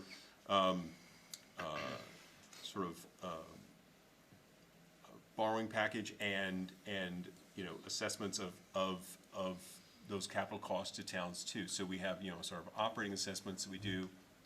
We also have the capital assessments, and again we're trying to bring those along in a reasonable way and not shock any one community too much with the changes to that. Questions on capital? Jennifer. Doug, I'm sorry, I didn't follow what you said about the middle school roof and why it's not on this list. So we have been for several years applying to the MSBA. So it has sort of two programs: build a building from scratch, like we're doing in Amherst for the elementary school, and they have what's called an accelerated repair program. So we've been applying to that program for several years, and in anticipation of that, the school committee did a debt authorization for a roof project at the middle school. That debt authorization was for $3 million. What we found in that program was that basically every year we applied, the age of the roofs they were replacing was like 1 year older than the one we had, and then every year they just kind of kept moving the goalposts. And then they actually suspended the program for the last year or so. They're bringing it back. There are some modifications they're doing to it, so they're looking at an every other year cycle, and there's also potentially opportunity to do some other infrastructure work than what was classically part of that, as long as you're doing a more substantial change to your building. So for example, bringing sixth grade into the middle school is the kind of change that might allow us to qualify for other kinds of improvements to the building. So that's all part of the mix. We will probably still apply with, just because of timing and, the applications are due soon, and they only announced this sort of more elaborate program really recently. We'll do a sort of the same kind of application we've done in the past. I don't think we have strong sense that we'll probably be awarded, but we'll still take the money if they do. And then a year from now, they'll do it, and then they'll go on an every other year cycle. That's the plan. And at that point, again, with the sixth grade move, it really, timing-wise, works well for us to do some infrastructure improvements at our middle school. Back to the original question, sorry. There were some immediate needs. Given that we've been waiting so long to do some repair to that roof, we just felt we needed to do some smaller scale focused work and repairs to that. And so at a Four Towns meeting a year ago, we sort of checked in with everybody and said, is it all right? I mean, this still qualifies under the authorization. Would everyone be okay if we leverage some of that for the purpose of doing some short-term repairs that will, make the roof last a little longer, mitigate some of the problems we're having with that, and so we did that work. So it's, we're authorized to borrow $3 million, we're gonna borrow a smaller chunk, and that's gonna start, sort of hitting the assessment, essentially, this coming fiscal year. And that's that's something that hasn't been in, like, normally you see that like 477, you're like, all right, we're gonna start paying assessment on that next year, in fiscal 26. And so that's also part of why this wanted to kind of shrink it just a little bit, was because we've got that debt coming online a little bit in the coming fiscal year. Gabriella? So on the west parking lot repaving for the middle school that you said was gonna be done in, like, strips, basically, I have two questions. Is the amount shown here just the portion that's for fiscal 25 or for the entire cost? That's just for fiscal 25. Okay. And really expensive. Right, so that leads into my my next question, which is, does splitting the project into 3 like that, or multiple, does that increase the cost in any way by splitting it? I think it's hard to tell. I think, it's the balancing act. To do the full project is not a number that we can afford. So in some ways, it may not matter, because we just can't do it. It might be slightly so, but I think, again, if we can partner with the town to sort of, be a part of their contract, because they usually do a paving contract each summer, if we can be a partner with them, that's a much more favorable rate when we can do that. So we'll endeavor to do that. Timing doesn't always work out. They're ready to go and we're not out of school yet or whatever. We can't always time it up, but if we can, that helps, and that'll make that, 100,000 go a lot further. Great. Okay, that was what I was wondering. Thanks. Katie?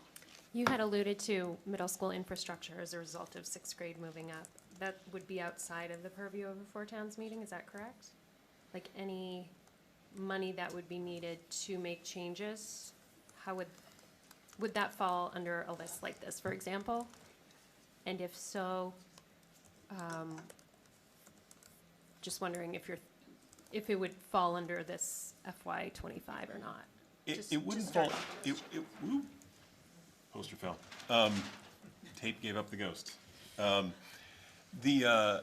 it wouldn't be in fiscal 25.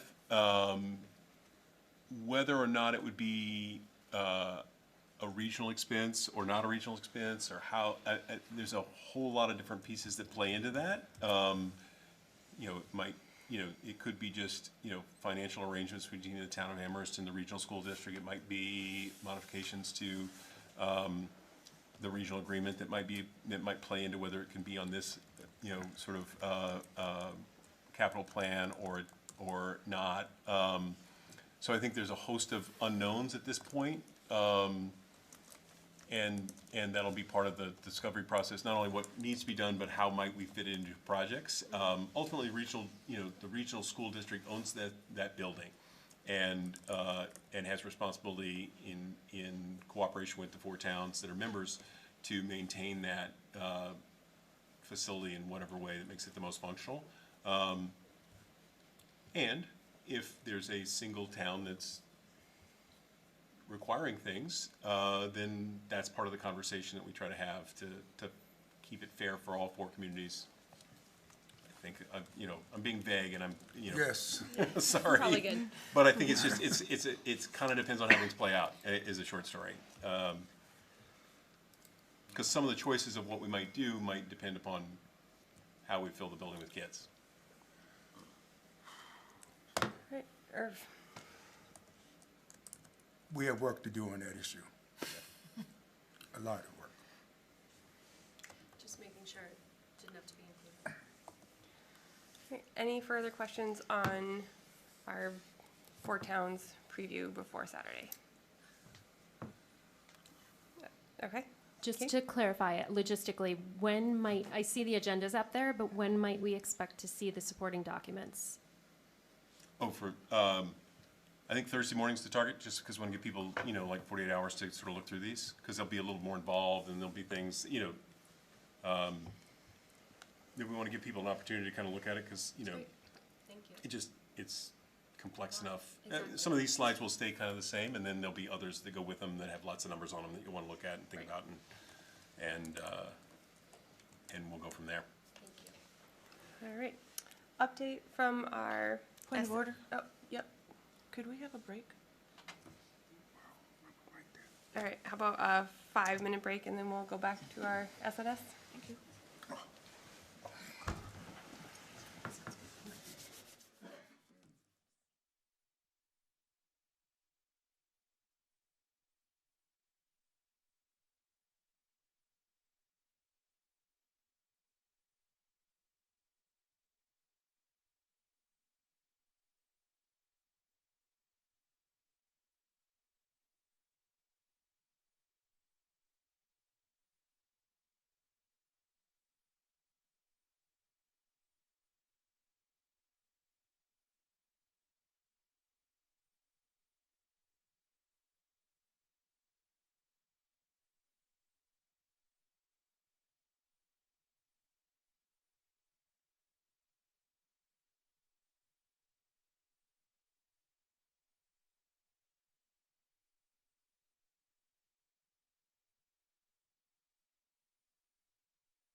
So we are back in session, and our next is update from our SNS. Jennifer? Okay. Or so whichever one of you would like to take that. I will start. So we have several things to put forward to you guys, but so first I want to do a brief recap for the committees and for members of the public. So as you probably know, the subcommittee for a new superintendent is made up of William Scher, Anna Hurd, Margaret Stancer, and myself. The four of us do not constitute a quorum of either the Regional School Committee or Union 26, and we're four people for a reason, so that we're not a quorum. The subcommittee is not empowered to make any decisions that are actually and legally the purview and responsibility of the joint committees. What we have been doing is what any subcommittee of a larger committee does, is to research and do legwork and bring recommendations to the joint committees for the joint committees to discuss, deliberate, and vote if necessary.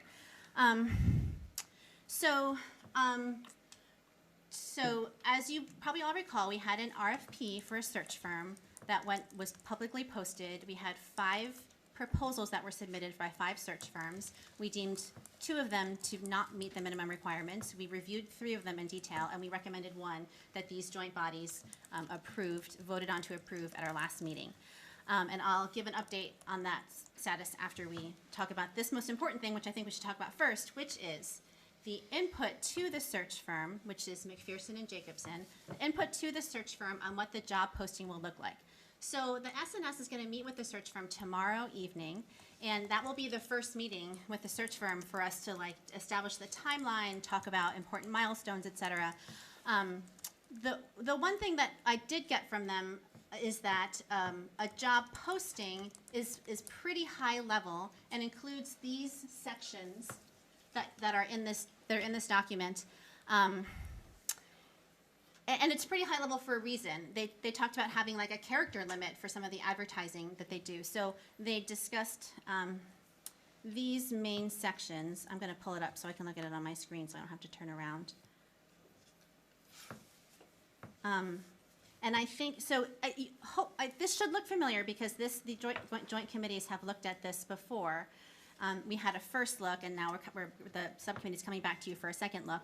So an introduction, timing of the search, contact and who to contact for more information, and then the section 4 I think is the really important part for the joint committees to discuss, deliberate, and vote on. And we looked at this, I think not the last meeting, but the prior meeting, and we discussed quite a bit about the minimum qualifications versus preferred qualifications. And the SNS took your input and had our own discussion about it, and this is what we're suggesting for the job posting. And this is going to be input to the search firm that they're going to then take this input and then create a job posting that they will then post. So the minimum qualifications we recommend are 10 years of experience in a public school district, including administrative or district level role, and eligibility for state certification as a superintendent of schools in Massachusetts. So those 2 things are the minimally qualified for the position. Then under preferred qualifications, we have experience as an educator in a public school district, 2 years experience as a superintendent, master's degree or doctorate, and experience working in a multilingual, multicultural community. So these were the 2 areas that we discussed the most, the joint committees the last time we discussed this, and that the subcommittee discussed as well. The bullet points following have not changed since the last time you looked at this document. So this is what we'd like to see the joint committees vote on, so that it gets your blessing for us to then hand over to the search firm. Do any other committee members want to add anything?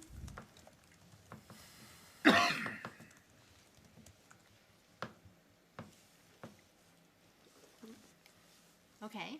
Any input from the joint committees on this? I'll let you. Oh, yeah, go ahead. Go ahead, Katie. Oh, thanks. Thank you for your work again. Question in terms of if you've thought at all about linguistic capacity, language capacity, knowing that we have a Coming Antes program is such a strong force in our district? So so are you asking that the individual have a linguistic, be multilingual? Correct. We did talk about that, and it was actually something that we had talked about, having the person be multilingual or multicultural, but ultimately we decided to change it to experience working in a multilingual, multicultural community. But that's definitely something we can discuss. William? I was just going to say that too, that we really discussed this as this would be the job posting that's very high level, and this is by no means the posting of like, well, it is the posting of who we would hire, but we would have other committees coming up and other input from other people about exactly what we're looking for. This is a very high level job description that we want to hand off, that they would be posting to start the search. But not, we'd still be holding all the other public comments and public forums to get everyone's input on what exactly we're looking for.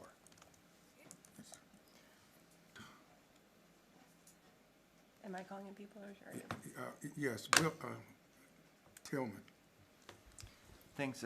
Thanks for making those changes. I think this is an excellent choice of minimum and preferred qualifications, and really the weighing of the different criteria is what really determines who is picked in the end, and that's something that's completely open with that, and so it just defines some basic criteria, and so I think that's it's a good configuration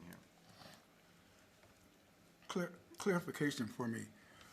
I look at these, and then I listen to what you just said, William. So the question can come in my mind is, what is going to be the role of the search committee? Will they be holding public forums?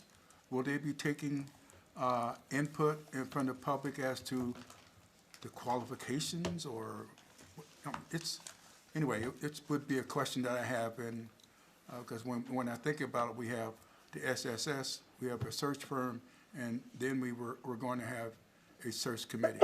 And it would be really good to really define the roles and responsibility of each of those so that I, for one, could understand it. So if anyone, Jennifer? Thank you. So just to clarify, Irv, I think you missed our last meeting where we decided to change the name of the subcommittee to the SNS, Subcommittee for a New Superintendent. Saturday Night Live? No, I mean. For various reasons. So the job of the search committee will be the following: to view all applicants, to view the applications of all applicants, to decide which applicants to interview those applicants, and to decide on a number of finalists to put forward to the joint committees. That is the entirety of the job of the search committee. The search committee is going to be made up of up to 20 individuals, community members and staff, parents, guardians, and hopefully 2 high school students. That is a large committee, and we acknowledge that that's a large committee, but we wanted to err on the side of transparency and inclusivity. So that's the search committee's job. That's what the search committee is going to be tasked with doing, and we'll give you an update on the search committee process in a moment. The search firm, McPherson and Jacobson, one of their jobs is to hold stakeholder sessions, community input sessions from the community, and they have they're very experienced with holding community input sessions, and they have a series of questions that they ask the community, and I think the questions are something like, what's great about living in this area? What's unique about your district? And then, what characteristics are you looking for in a superintendent? And I can't remember the 4th thing, something else about what kind of person you want to hire. So they actually create what they call a brochure that they send to applicants or those who are interested that tells them, like, why would you want to come live here?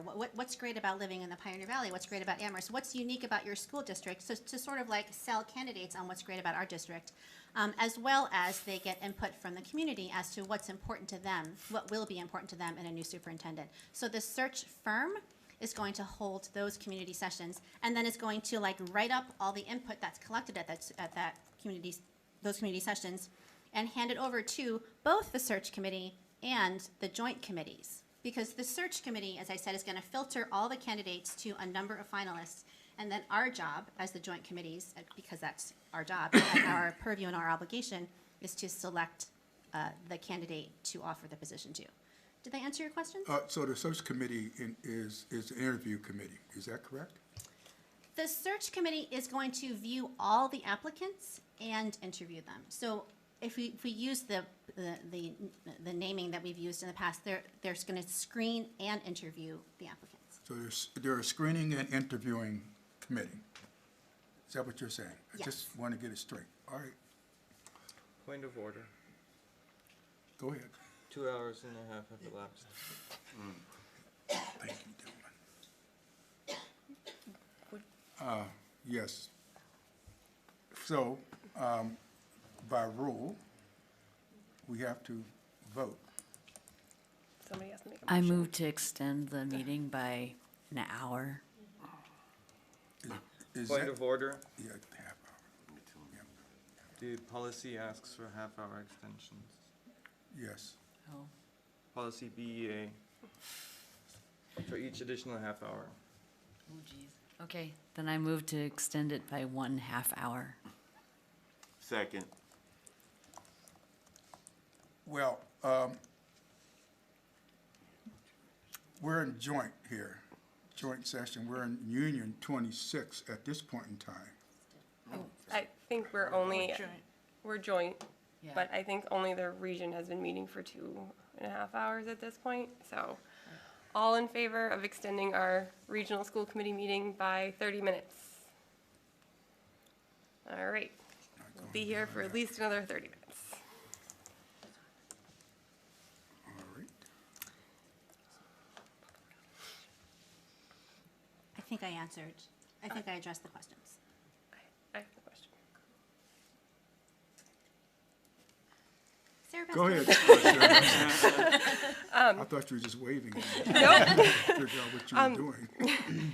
So I just actually have a technical question, I guess. So it says eligibility for a state certification for a superintendent, and then a preferred qualification is a master's or a doctorate. Is that not a requirement for being, holding your superintendent license? that's a very good question.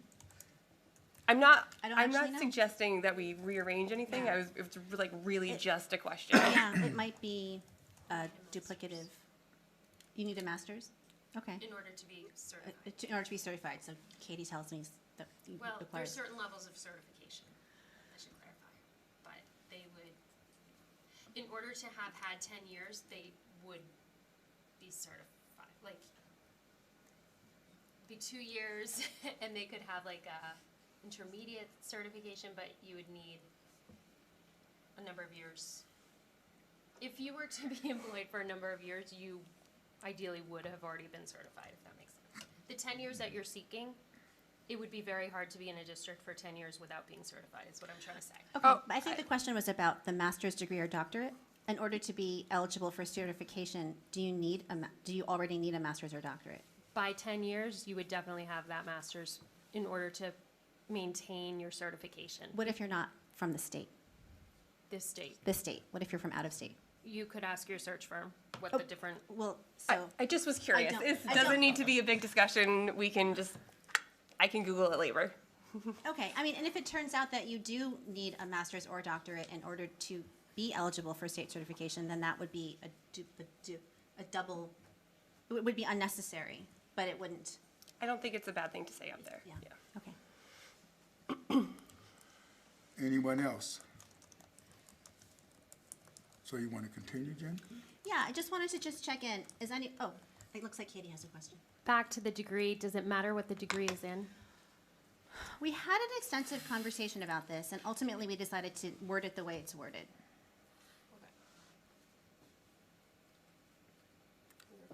All right. So I just, Do we need to move to accept this? This Are particular we piece? finished with this?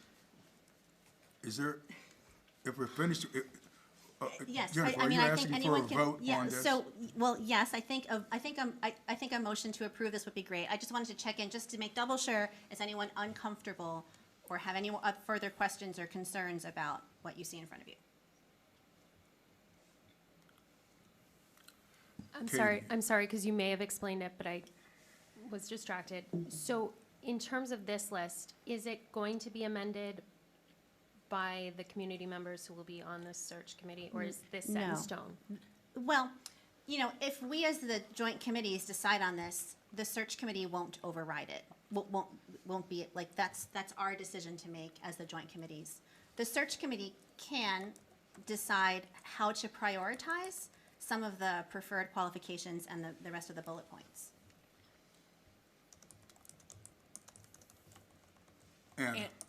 And also the search firm can modify this if they feel like it's missing something, or if they think that based on a few of their focus group discussions that something needs to change in this, that they have that ability to do that. But this is what we are giving to the search firm to get the ball rolling. Just to clarify, I don't think the search firm is going to make modifications based on the community input.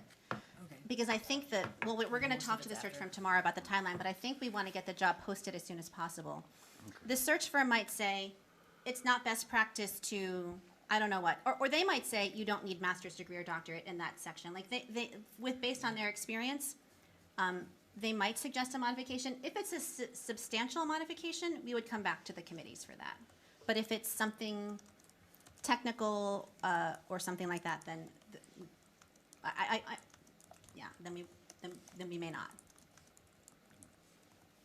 So, right. but yes, this is the input that we're going to hand to the search firm for them to then create the job posting. All right, since we're in Union 26, is still in session, this is also a regional question also. So we're going to need to have 2 votes on this, one from the Union 26 and one from the region. So region, why don't you go first? Sure. I will move that we accept the input for the superintendent job position that will go to the search firm as presented. You have a second? Second. Anna, second. Any further discussion? Wait, what am I talking about? I don't know. I just went off the rails here. Is there any discussion from the region? All right, all in favor? 1, 2, 3, 4, 5, 6, 7, 8, 9. Excellent, thank you. Can I have a motion for the Union 26?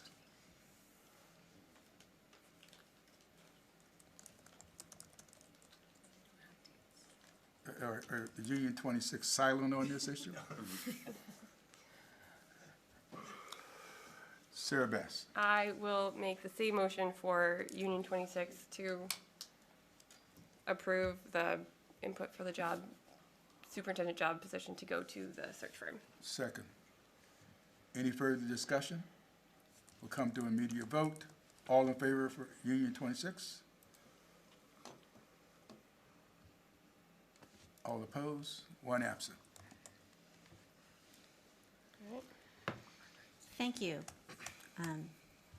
So just some other updates for you from the superintendent, the subcommittee for a new superintendent.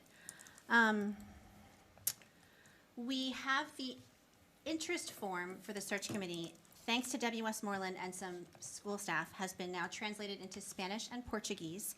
Debbie advised me that those are the 2 languages that something like this would be translated into, so she's got that translated. I need to work with Margaret Stancer on getting those into a Google form and then launching them, and I also need to work with Debbie on that. So that's all in process. We hope to have the form launched this week, and then we have an outreach plan for getting the word out to the community that this opportunity is available. And I will, so the outreach plan is multifaceted. It involves, I think Debbie's going to help me with some of the school building aspects of it. But I'm gonna ask the members of the joint committees to sign up for things like posting it at the Shutesbury Library, or posting it at your town library, or working with your town hall to get the word out to your town constituents about this. So I will email a sign-up sheet to the members, and if you could please sign up for something, that would be great. Don't wait to see what someone else signs up for. Just jump right in and sign up for something, because we want to get the word out as soon as possible. The timeline for this search, the ultimate goal of having a new person in place by July 1st still stands. That's still the ultimate goal. We've been delayed by various things.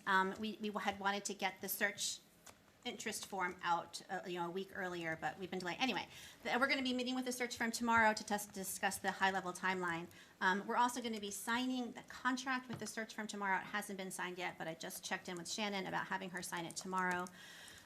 So that's all going to be still in process. So I guess an important thing that the subcommittee wanted to discuss with this committee, with the joint committees, is to what extent can the subcommittee move the search forward between now and, say, the next school committee meeting? Like, to what extent, like, as I've said, like, the subcommittee is not empowered to make decisions that are actually within the purview of the joint committees.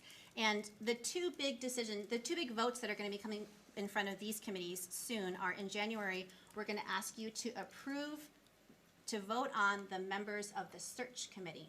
So once we receive the people who fill out the interest form, we will then meet as a subcommittee. We'll look at the list. If we have more than 20 people who step forward, that will be a great problem to have, and we'll have to figure out how to narrow it down to 20 people. We're going to bring those names to you in January.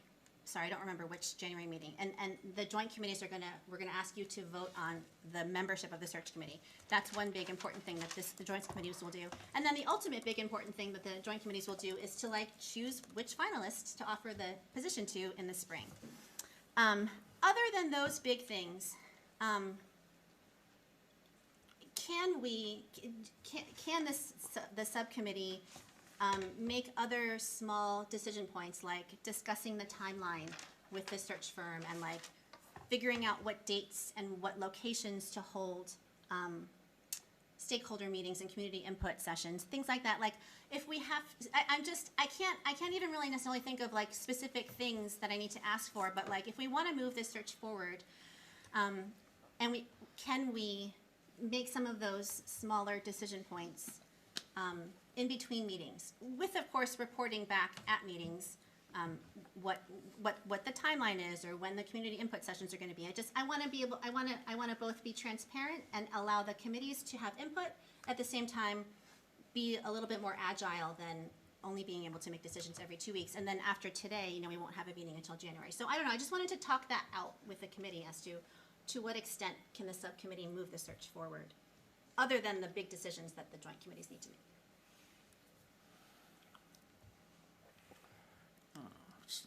Sarah Beth?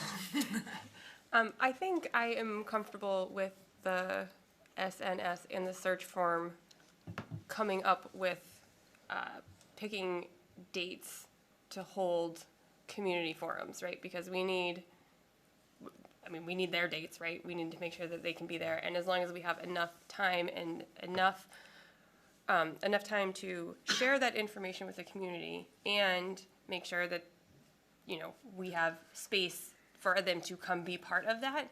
I think the search firm will probably have a better idea of knowing what kind of space they need and how to coordinate those things. So I'm fine with the search firm and the SNS coming together to create that sort of community outreach timeline.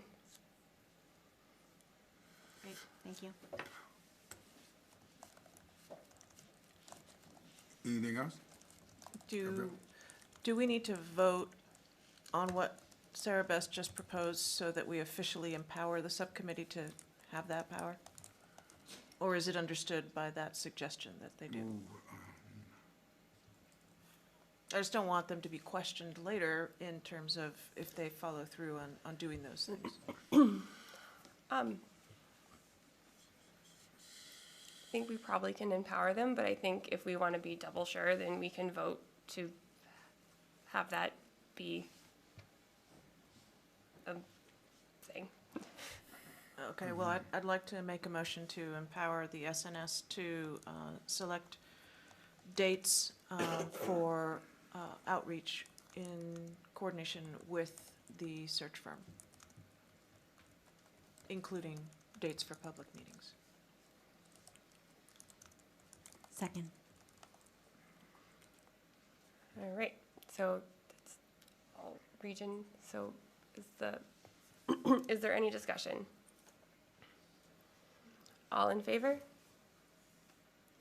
Excellent. Thank you. Jennifer? I move the same for Union 26. Seconded. Any discussion? All in favor? Unanimous with one absent.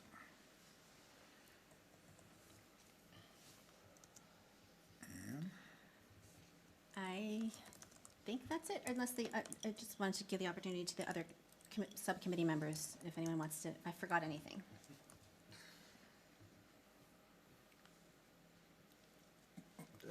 So I'm not a subcommittee Tillman? member, but I have All a right. question. You have a question? What's the targeted closing date for individuals to fill out the form? That is a really good question. Well, I think we wanted it to be open for like 5 weeks, 4 or 5 weeks, so whenever it gets posted, 4 or 5 weeks from then. So I think at this point, we're thinking mid-January. Which individuals? For the closing the search committee interest form? Yes, that's what I meant, thank you. Yes? Yeah, just before we move on, I just had a clarifying question. So like, there's a bunch of bodies I'm trying to keep track of. Just to kind of settle on which, so I know there's the public forum, and then there's the search committee. Which bodies will students be able to be involved in? Great question. The search committee is the committee that we're hoping to have at least 2, or when we have 2 high school students on. So, But also the public forums. You can come to any public forum that you want to. Yeah. So both. Yeah. sorry, yes, of course, good point. And what's the selection process? What would that look like Yeah. for high school? Okay, so great question. So there's going to be a form that you're going to fill out that has like your name, and it has a list of categories that you self-identify as. So it's like identifies BIPOC, identify as a parent of an English language learner, identify or Amherst High School student. And then a few sentences about why you want to search on why you want to serve on the search committee, and that form's going to be open to anyone who's a resident of the 4 towns or a parent or guardian of a student in one of the schools or a staff, and so Or a senior. or a high school student. Thank you. So that will be how you will say, hey, I want to be part of the search committee. Part of our outreach plan does include like having flyers specifically that target students in the high school that say, hey, this opportunity exists. We're going to have seats for 2 students. So if you're interested in having a say in who our next superintendent is, fill out this form. This is an opportunity for you to serve on the search committee. And then we have to, we've never done this before, so we don't know we don't really have a sense for how many people are going to fill out the form. We have said that we want the committee to be no more than 20 people, which is really big for a committee and maybe unwieldy. We may regret that, but we wanted to err on the side of including more people. So if we get more than 20 people who fill out the form, we'll have to figure out how to narrow it down to 20. But as I said, we do still want to hold seats for 2 students. So that's how you will express interest, is by filling out the form. Thank you. All right. Are we finished with this topic from the Union 26 point of view? All right, if we are finished with this topic, then that means that Union 26, I will entertain a motion for adjournment of Union 26. I move to adjourn Union 26. Second. All those in favor?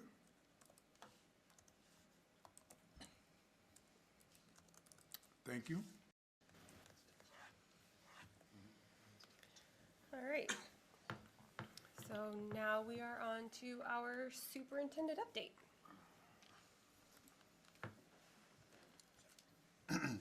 So given the time and the number of topics we've covered tonight, most of what I would say in an update has been or will be covered in the other things that are here. So I don't think I have anything that I want to share necessarily, but I certainly would entertain any questions anyone had.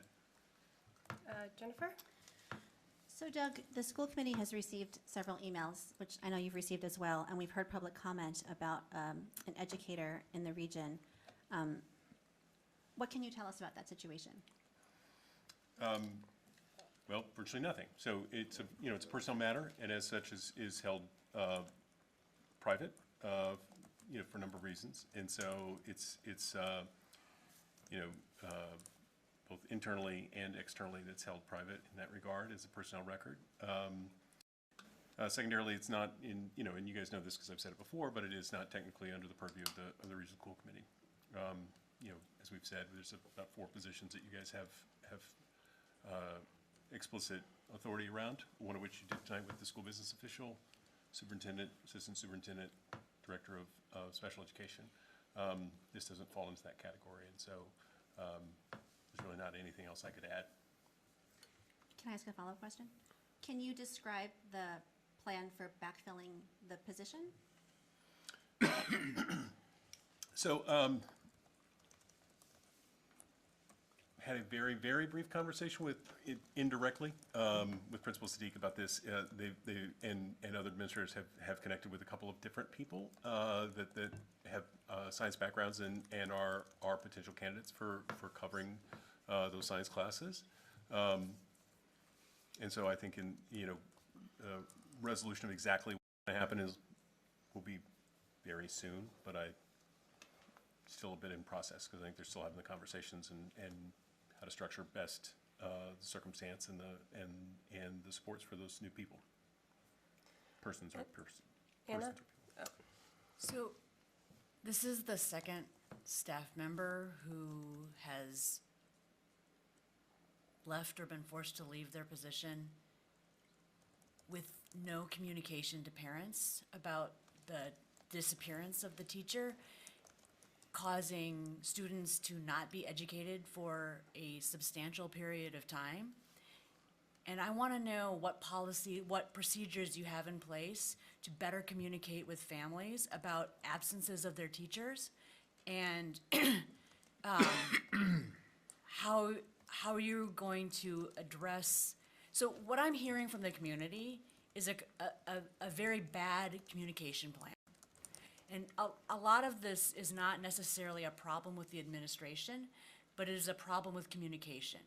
And to leave parents hanging and to leave students hanging with no information about why their teacher just disappeared and why they're not being educated, I think that falls under the purview of the school committee.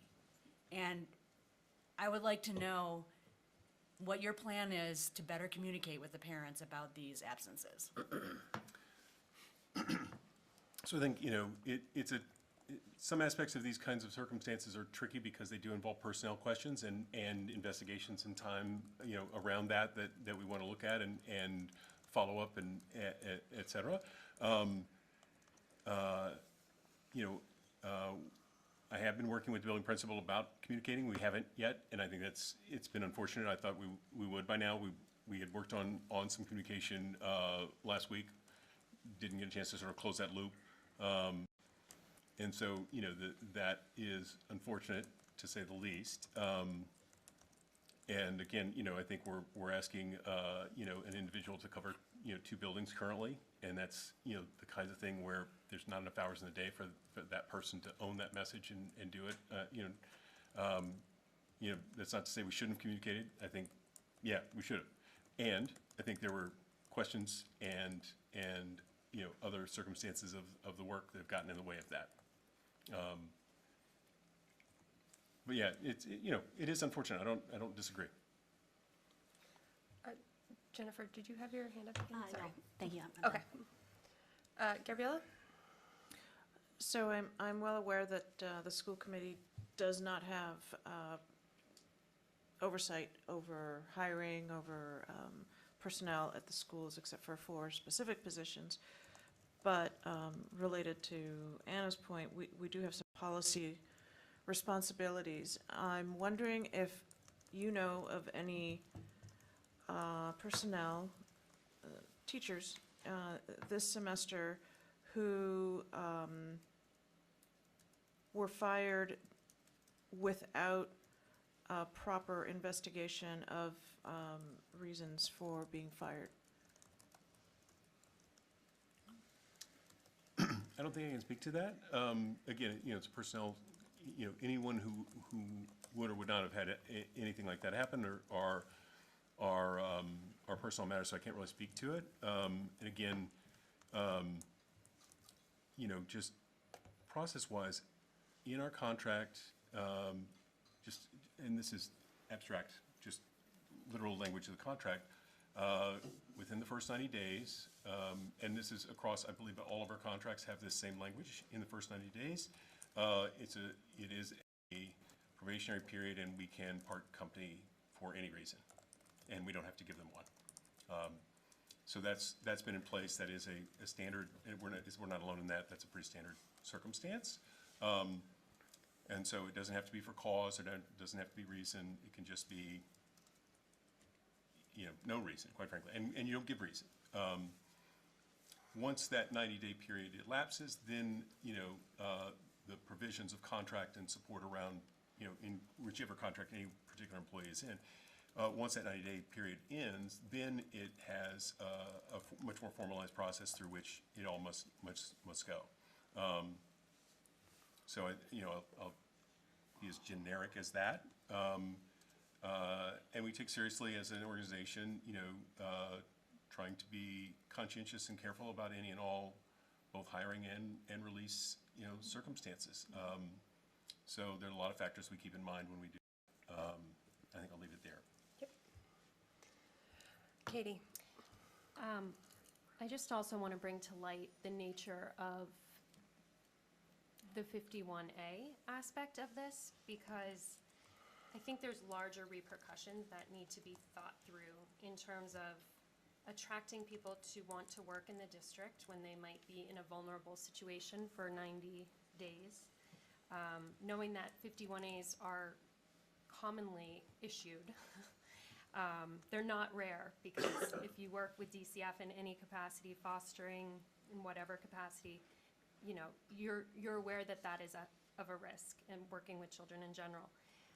But in addition to that ability to attract people to come and work in this district, I also think about what message are we sending in terms of a student who might feel unsafe for legitimate reasons, who wants to express concern and is maybe concerned that, oh my gosh, I don't want someone to lose their job, but I don't feel safe in this way. So while it is a personnel issue, I'm hoping that we are thinking about how one micro instance is really impacting macro levels. Any more questions? Jennifer? Sorry, I forgot that I had two others. Doug, have any terminations been completed as a result of the Title IX investigation reports? Yes. Can you tell us how many? How many recently? How many total as a result of the AdmitNIC reports? Total would be 3. Thank you. And a related question, can you briefly describe the lines that were used for redacting the reports? Broadly, and again, leaned on counsel for advice regarding this. Generally speaking, the guidelines that were used were as follows: obviously student names and student information. As far as adults or staff, it was much more along the lines of whether someone was providing witness testimony. If they were, I don't want to say incidental, but if their name is mentioned in a way that was part of some other description or a part of sort of factual basis, then they generally were left in. Those would be more broadly and classically considered a public record. And so that was the view we were taking. Were we perfect with that? I wouldn't necessarily say that we were. I think there are some interpretation there. Worked with counsel to try to do that as best we could. And I think the other just broad statement I would make is just that often with investigative reports, it's generally focused on an individual. So an individual is investigated, the narrative around that is focused on that single person. And there were aspects of these reports that were more broad and touched on a number of people, which was difficult when you go to sort of redact, because it doesn't sort of clearly define the sort of classic sort of categories and structures of the report and who's technically being articulated as someone who's being investigated versus someone who's not. And so it was a tricky reports to redact. Thank you. Anna? Are we still using an HR consultant? think that's still a personnel matter.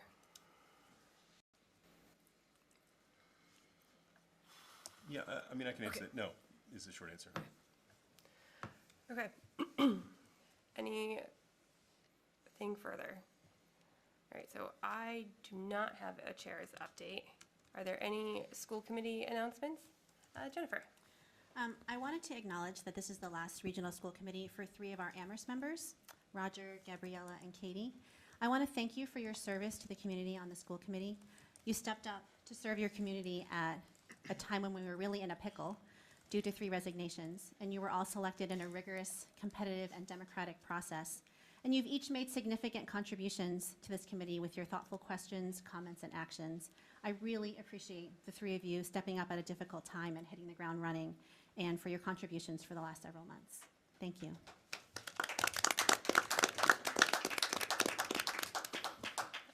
Katie?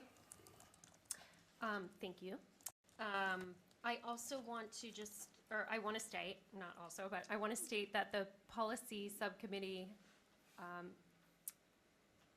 whatever we are, policy subcommittee, sorry, I wanted to say meeting, but that doesn't make sense. We have met twice since our last regional school committee, and the nature of those meetings have been essentially to review an existing policy, policy IGA, which is Curriculum Development and Instructional Program Evaluation. And we have developed slight amendments for that particular policy. And then the subcommittee is also looking and developing a new policy which surrounds the hiring policy, or hiring practices, I should say, within the district. So I will no longer serve, of course, but other committee members will move forward and present those first to council and then to the regional school committee. Any other school committee announcements? No. Okay. Point of order. Yep. The half hour has elapsed.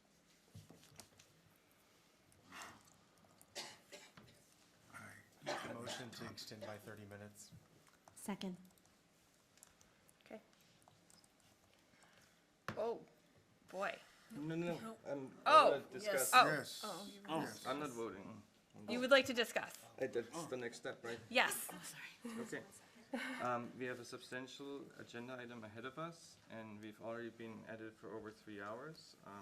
I don't think it's reasonable to have mammoth meetings, even though we have a lot of work to do. Therefore, I will vote no on the extension. If it is important that we discuss this, then we should schedule another meeting where we have sufficient time to do that.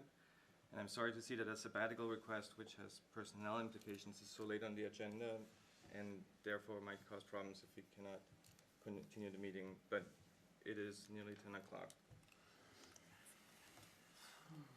So if I may offer. Yep. Just regarding a sabbatical request, it is an item that we would need to deal with this month. So it does, the approval or denial of that would be something the committee does need to deal with in the month of December, to my understanding, to meet sort of contract requirement there. There's no more meetings. So if it isn't dealt with tonight, then it would have to require a special meeting. Special meeting. So just for you to consider, that's all. Gabriella? I agree with the general point that Tillman has made. I believe that we could probably get through the sabbatical request and warrant report and accepting gifts if we extend for 15 minutes. That requires a change in the agenda. Anna? Procedure for doing that. I think we just need to get this done, and I would support extending the meeting for another half hour. I don't want to delay this anymore. Tillman? I'm going to express my doubt that we can get through 4A in half an hour.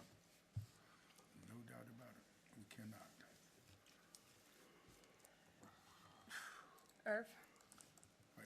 I agree with Tillman. We're not going to get through that particular item. However, we need to vote on the sabbatical and get that out. So I would extend the meeting for 3 minutes to take care of the sabbatical. And that would be it, and we'll deal with the other issue later. So, I make a, We already have a motion on the table that we have to To do move the meeting for 30 minutes. first. Extend the meeting for 30 minutes. Yes, and it's been seconded, Yes. it has been. Yep. then there's no more discussion. All right. Is there any more discussion on extending our meeting for a half an hour? No. All in favor of extending our meeting for 30 minutes? 1, 2, 3, 4, 5. All opposed to extending our meeting for 30 minutes? 1, 2, 3. Abstention? Okay, so we are extended for 30 minutes. Well, Tillman? Can I make a motion to change the agenda? Yes. So I move to move item 4B ahead of item 4A.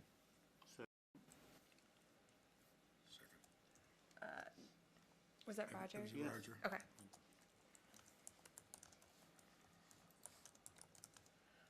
Is there any discussion? All in favor of moving item 4B, the sabbatical request, to our next agenda item? All in favor? 1, 2, 3, 4, 5, 6, 7. All opposed? And that is all of us. Okay, so the motion passes, and the sabbatical request is our next item. So I'll try to give this a quick introduction for you guys to consider. Our Performing Arts Department Head, John Bechtold, has an opportunity to go to Mass MoCA and do some interesting work with them. And so they were looking for local artists, so he'll be somewhat local, so his engagement with our community broadly will still be available, even though he'll be out during the course of the first semester. It's a one-semester thing. It's a very interesting opportunity to bring, to do some learning and some growth on his own and be a part of a project with the Mass MoCA, and then also bring that back and enrich our programming here. As we think about the kinds of things that bring and keep kids in our district, we have a variety of things that do that, and we're in a competitive market with charter schools and choice and that sort of thing. So our performing arts is certainly one of the reasons people stay. Our academics, our sports programs, all of those different things, our clubs and activities, those are all things that enrich the experience of kids in our building and are pretty powerful. And so this is a way that we can continue and invest in things that keep and retain kids in our building. I know from past experience, John did a sabbatical probably 8 or more years ago, where he went to England and did a project and brought back some stuff that was phenomenally changed his work, and he felt that it was. He feels that this will be a similar kind of powerful program for him to bring back to the building. It's just a semester. And so as a superintendent, I'm recommending this sabbatical request to you. I think it's a good investment. We do get a return on that investment by virtue of what he brings back, but also he is then committed to the district for a period of time for having made this investment in him. So I'll stop there and let you guys debate. Irv?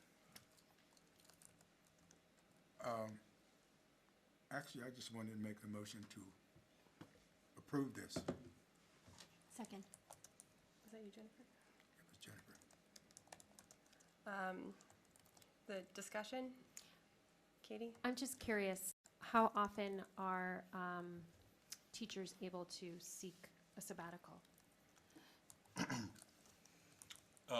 So the process is, each year you have to make that request. I don't believe there's anything in the contract that limits it, but there are requirements for staying with the district once you complete a sabbatical. And I've forgotten what they are at the moment, but I know that they're there. We don't get a ton of these. I know of 2 in the 17 years I've worked for the district, so it's not very often. John's had the fortunate circumstance of being involved with those. Actually, no, 3. There's an elementary teacher that did it a few years ago, but that's a different district. Anna? I have 2 questions. One is, are they still paid their salary while they're on sabbatical? And then the second question is, what is your plan for replacing his position while he's sabbatical? So, yes, they are paid. Replacement strategies are actually in the document, and working with the high school staff on scheduling and coverage of that. He talks to it on page, where is it? Is that page 5?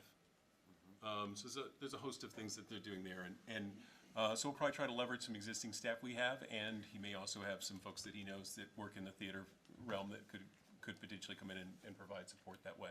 So I think it'll be a variety of ways that we do that.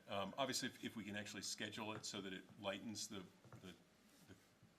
classes he uniquely teaches to be more second semester, then that would be another way we kind of mitigate the need for particular staff.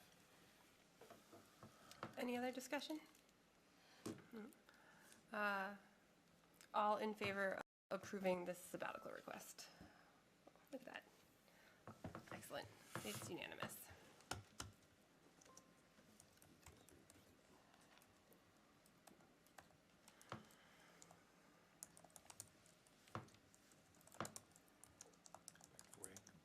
Yep.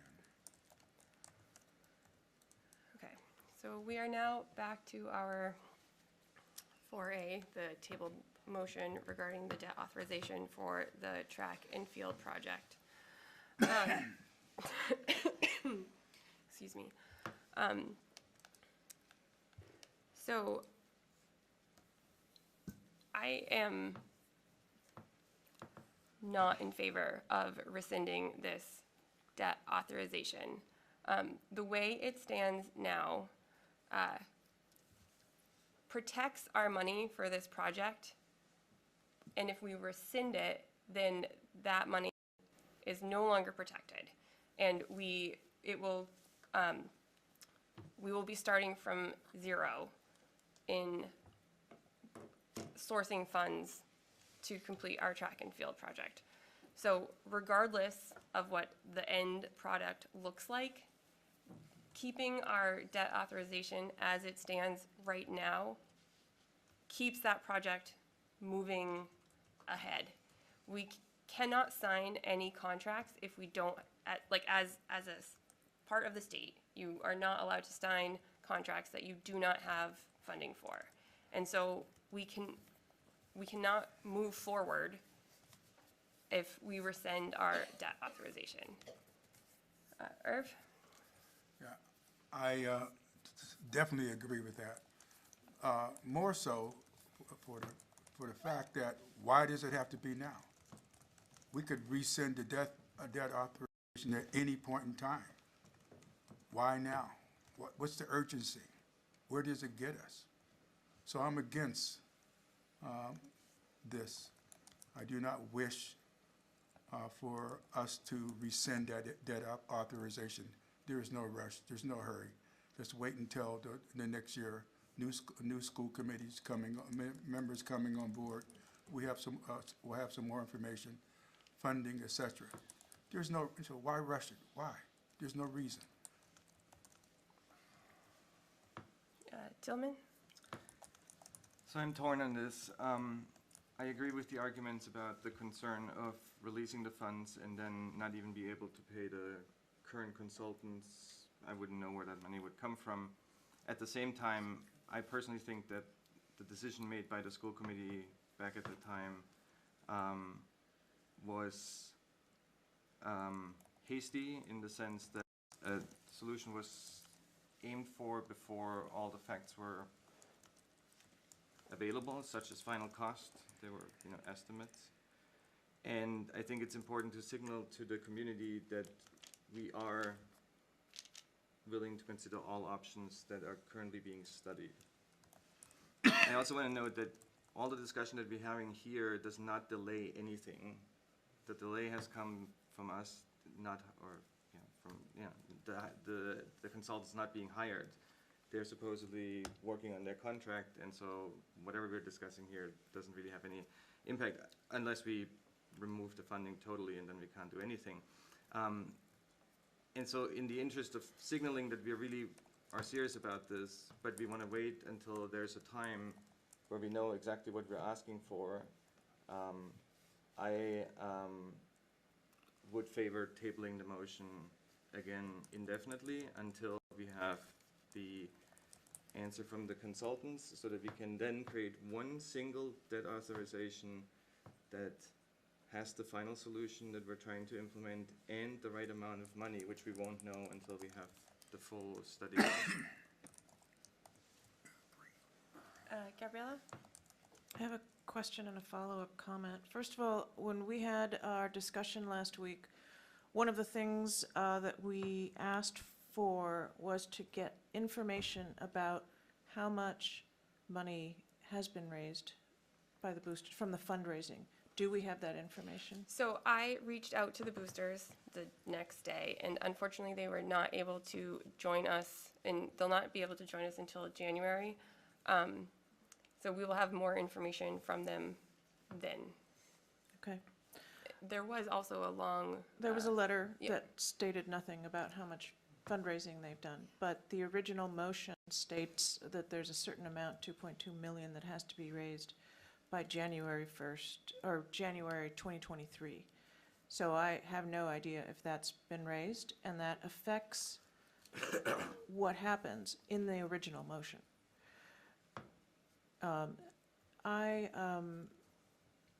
Okay, so continuing with my statement, this motion that's currently being shown is not wording that I provided. As I recall, this was, I provided reasoning behind the idea that I felt that it was important for us to reconsider the limiting language that was in the original motion. And based on how that legally has to be dealt with, you came back with this wording. So I just sent Doug an email of something for him to be able to put on the screen, because I can't project it. But, I want to make it clear that my interest in having us reconsider the limiting language of synthetic turf is based on a preponderance of public input ever since I stepped into this role. And I believe it's important that we give this topic more consideration than it's received so far. I know of no member on this school committee who wants to stop or slow down the track and field project. In fact, we have expressed on numerous occasions, several people have expressed frustration with how long the process is taking. So we want it to happen soon. Nobody wants to stop it.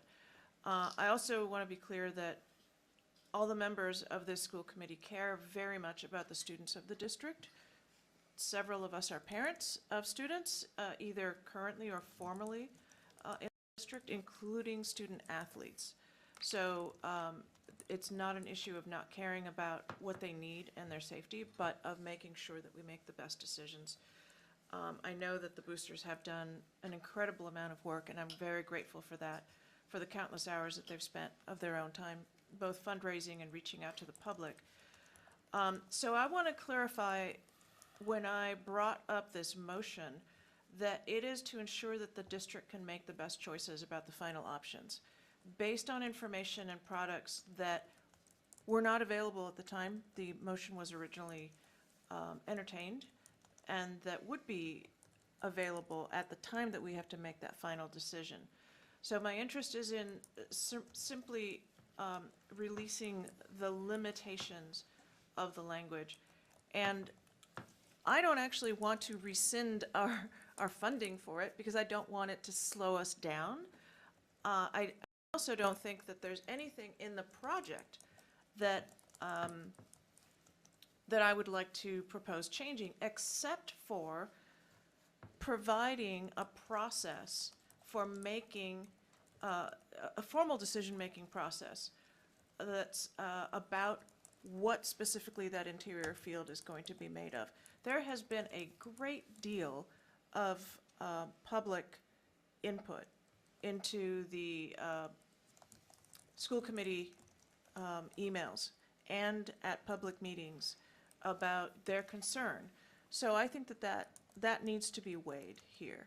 That there have been arguments on both sides, and the motion that I would make actually proposes a subcommittee that would look at the information and the public input before making a final decision about that interior material. So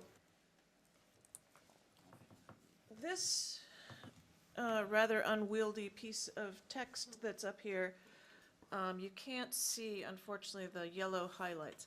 The original motion stated that in the event that the committee should determine on or before January 16, 2023, that at least, this is I'm not reading this one, but the original motion from March 15, 22, on or before January 16, 2023, that at least $2,200,000 has been raised through other sources, then the amount authorized shall be applied to pay costs of relocating the track on north-south orientation with synthetic turf playing field interior. And it goes on. So basically, options, I don't have the numbers of the option. There are 4 options, right? And one of those I think it's 3A and 3B. One of them has the north-south orientation, and 3B has the synthetic turf. We don't know if that amount has been raised. We haven't gotten a report. But that was supposed to be a decision that was made in January 16, 2023, and it hasn't been made. And if you look at the minutes from that meeting, which I have carefully looked at, there was quite a bit of back and forth about whether synthetic, which was an amendment to the original motion, should be in there or not. So it seems to have been a rather last minute decision to make, to put that particular word in there for fundraising or other purposes. So what am I suggesting instead? First of all, I suggested a change to that. So I basically am keeping the same motion, but suggesting that, first of all, that date be updated to July 1, 2024, because clearly no decision has been made nor information provided. And then, more importantly, I put in to pay costs of relocating the track to a north-south orientation with, and I want to see if I can point to this. Like the 4th line? With, right about there, yes. Thank you. That's the high-tech version of doing it. Thank you. I put, with either a natural grass or synthetic turf playing field interior, dash, and this is another addition, if you can highlight it, Doug, determined by a subcommittee appointed to gather information on public input about the best options for that interior playing field. That does not slow down any other part of the project, because the work that the contractors need to do to provide cost estimates, to look at the grounds, to start everything they need to do up until then can be done in parallel.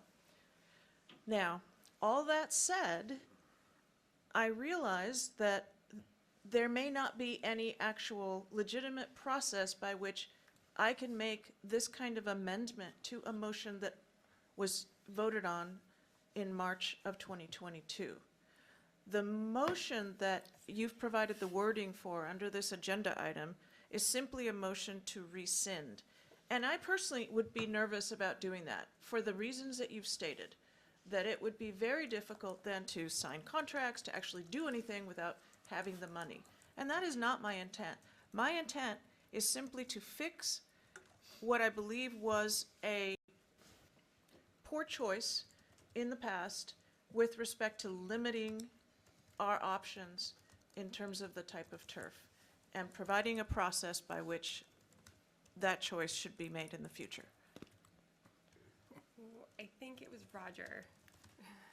I think you got to the heart of the matter. And I would hate, my first game that I've ever seen in Amherst was on the football field and on the track, 1975. I think I can outdate a whole bunch of folks here. I wasn't running, I was watching. And here's the key thing. The key thing is not to change anything except for what's going to go inside. You know, sometimes we sort of evade what we're really talking about. Nobody cares about the lights. We want lights. Nobody cares about the track. We want 8 lanes. It's what's inside the track, and that's what we have to actually turn our attention to. And I've read every single email, every single one, and there are reasons for having synthetic, by some people, synthetic turf, and as one of our constituents said, plastic. And that's the real issue. And that's what we really have to just say, okay, can the design firm take those 2 considerations and do some kind of plan? That's the key thing. And of course, people did bring up how much more money it costs for synthetic turf. And I'm not talking about the care of natural turf. And I talked to someone from MIAA, and because you have to sort of check with folks. If you have a nice natural grass field, you'll get tournaments here. You'll get some of those things. You know, if the weather's bad, you might not be able to play it. But that's not the total point here. So I agree with you. We really need to just get the lights, get everything, and then as part of the process, figure out what we want as that internal field. And that's going to be where the real argument is. Doug. So just a couple technical pieces of the puzzle here. So the motion that was passed in March of 2022 had an option for the committee to consider a different project or a sort of modified aspect of the project, which when they met in January of 2023, they made the school committee as a whole made the determination that those funds were available. So there's and they were looking at all sources. So there was fundraising, and they made a determination. I think there were some that had a different opinion about whether that was really all there or not. So that's, if you watch the video of it, I'm sure it's in the debate. But they did, by virtue of majority vote, effectively affirm that the additional resources were available for moving forward. They put the other constraints in the language. So that's just a clarification of what it was as far as what they did do on that date and what the action was. So the language that we attached to the meeting tonight is been vetted by bond counsel. So there's folks that are legal advice relative to borrowing money and things that have to go to the DRR, the Department of Revenue, relative to getting these things approved once you really do want to borrow the money. So that they had vetted that rescission of language to work for the current circumstance of authorization that we have in place right now. If you were to do the motion that was suggested via the document that's showing on the screen right now, that would be an additional authorization. And so you would have the original one that's for $1.5 million and this one for $1.5 million. So you've now put the communities on the hook for $3 million. And the clock starts. So the process when the school committee, just to remind folks again, the process for debt authorization, you can vote that anytime you'd like, but there's a clock that starts. So once you vote that, we have an obligation to notify the select board in each of the communities or town council in Amherst case within 7 days. They then have 60 days to take action. In Amherst, they've got a council, they meet regularly, they can take that action without any sort of special activity or choice. In the other 3 communities, they have to call a special town meeting if they want to choose. Now, if they don't do anything, it's a pocket approval. But if they choose to want to have a vote about that authorization, they have to call a town meeting. That's a pretty involved process. It's a non-trivial. It's, was chatting, actually, this is an area of expertise that Jennifer has that we saw earlier. And, for a small town to call a special town meeting probably costs them about $3,500 between legal fees and, because you have to have a formal warrant, it has to be reviewed by council, et cetera, et cetera. There's just costs associated with a formal town meeting. And, when you think about a budget like the size of Lower Shrewsbury-Pelham, $3,500 gets close to 1% of their budget. So it's a non-trivial exercise. There are times they have to do it. So I just want you to consider that as far as when you do another authorization. We traditionally, just by virtue of being cooperative in our process, when we do authorizations, we tend to time it up with their Springtown meetings because we know they're going to have to, and they have to have those meetings. So we try to be cooperative in that process to time our debt authorization so it meets the requirements, and they can choose to put it on their warrants for their Springtown meetings or not. It's their choice. Some do, some don't. So just those are pieces of the puzzle and the mechanics of it that I want you guys to be aware of as you think about this. I think William was next. So, my question is, since I've been here for a short time, whenever I've heard presentations about the track and field, I hear that there's options and we haven't totally decided on the surface. But then later I found out that we as a committee decided the surface. But then I still hear Doug say that we can decide that 9 months from now, what the surface actually is. So say we keep it as it is right now, and then in 9 months, when we have to actually pick a surface, and we've had community forums, which I've heard Doug talk about having community forums, and we decide to have grass, then we're gonna have to rescind this vote at that point, and then lose all the money, and then start all over again? If you could answer that. Yeah, so I'll speak to that. There was one other technical point I wanted to bring up. So there's some other funding that the town of Amherst has done, CPA funding. Town of Pelham also has CPA funding, and then Amherst did an appropriation from free cash. Those funds are all available for use. So from the standpoint of keeping the design work going, that's available funding for the design work. The borrowing of $1.5 million has the restriction on the field surface by virtue of how it was passed. So that's the thing. And so if you're going to change your mind about that, then what I would suggest is that the rescission and the vote for new debt authorization, because you're still going to need the money to do the project, should happen. The rescission can happen when you choose that suits, but you want to do it before we get to March. And in March, which is when we'll vote budgets, we'll also do our debt authorization for our regular, capital projects.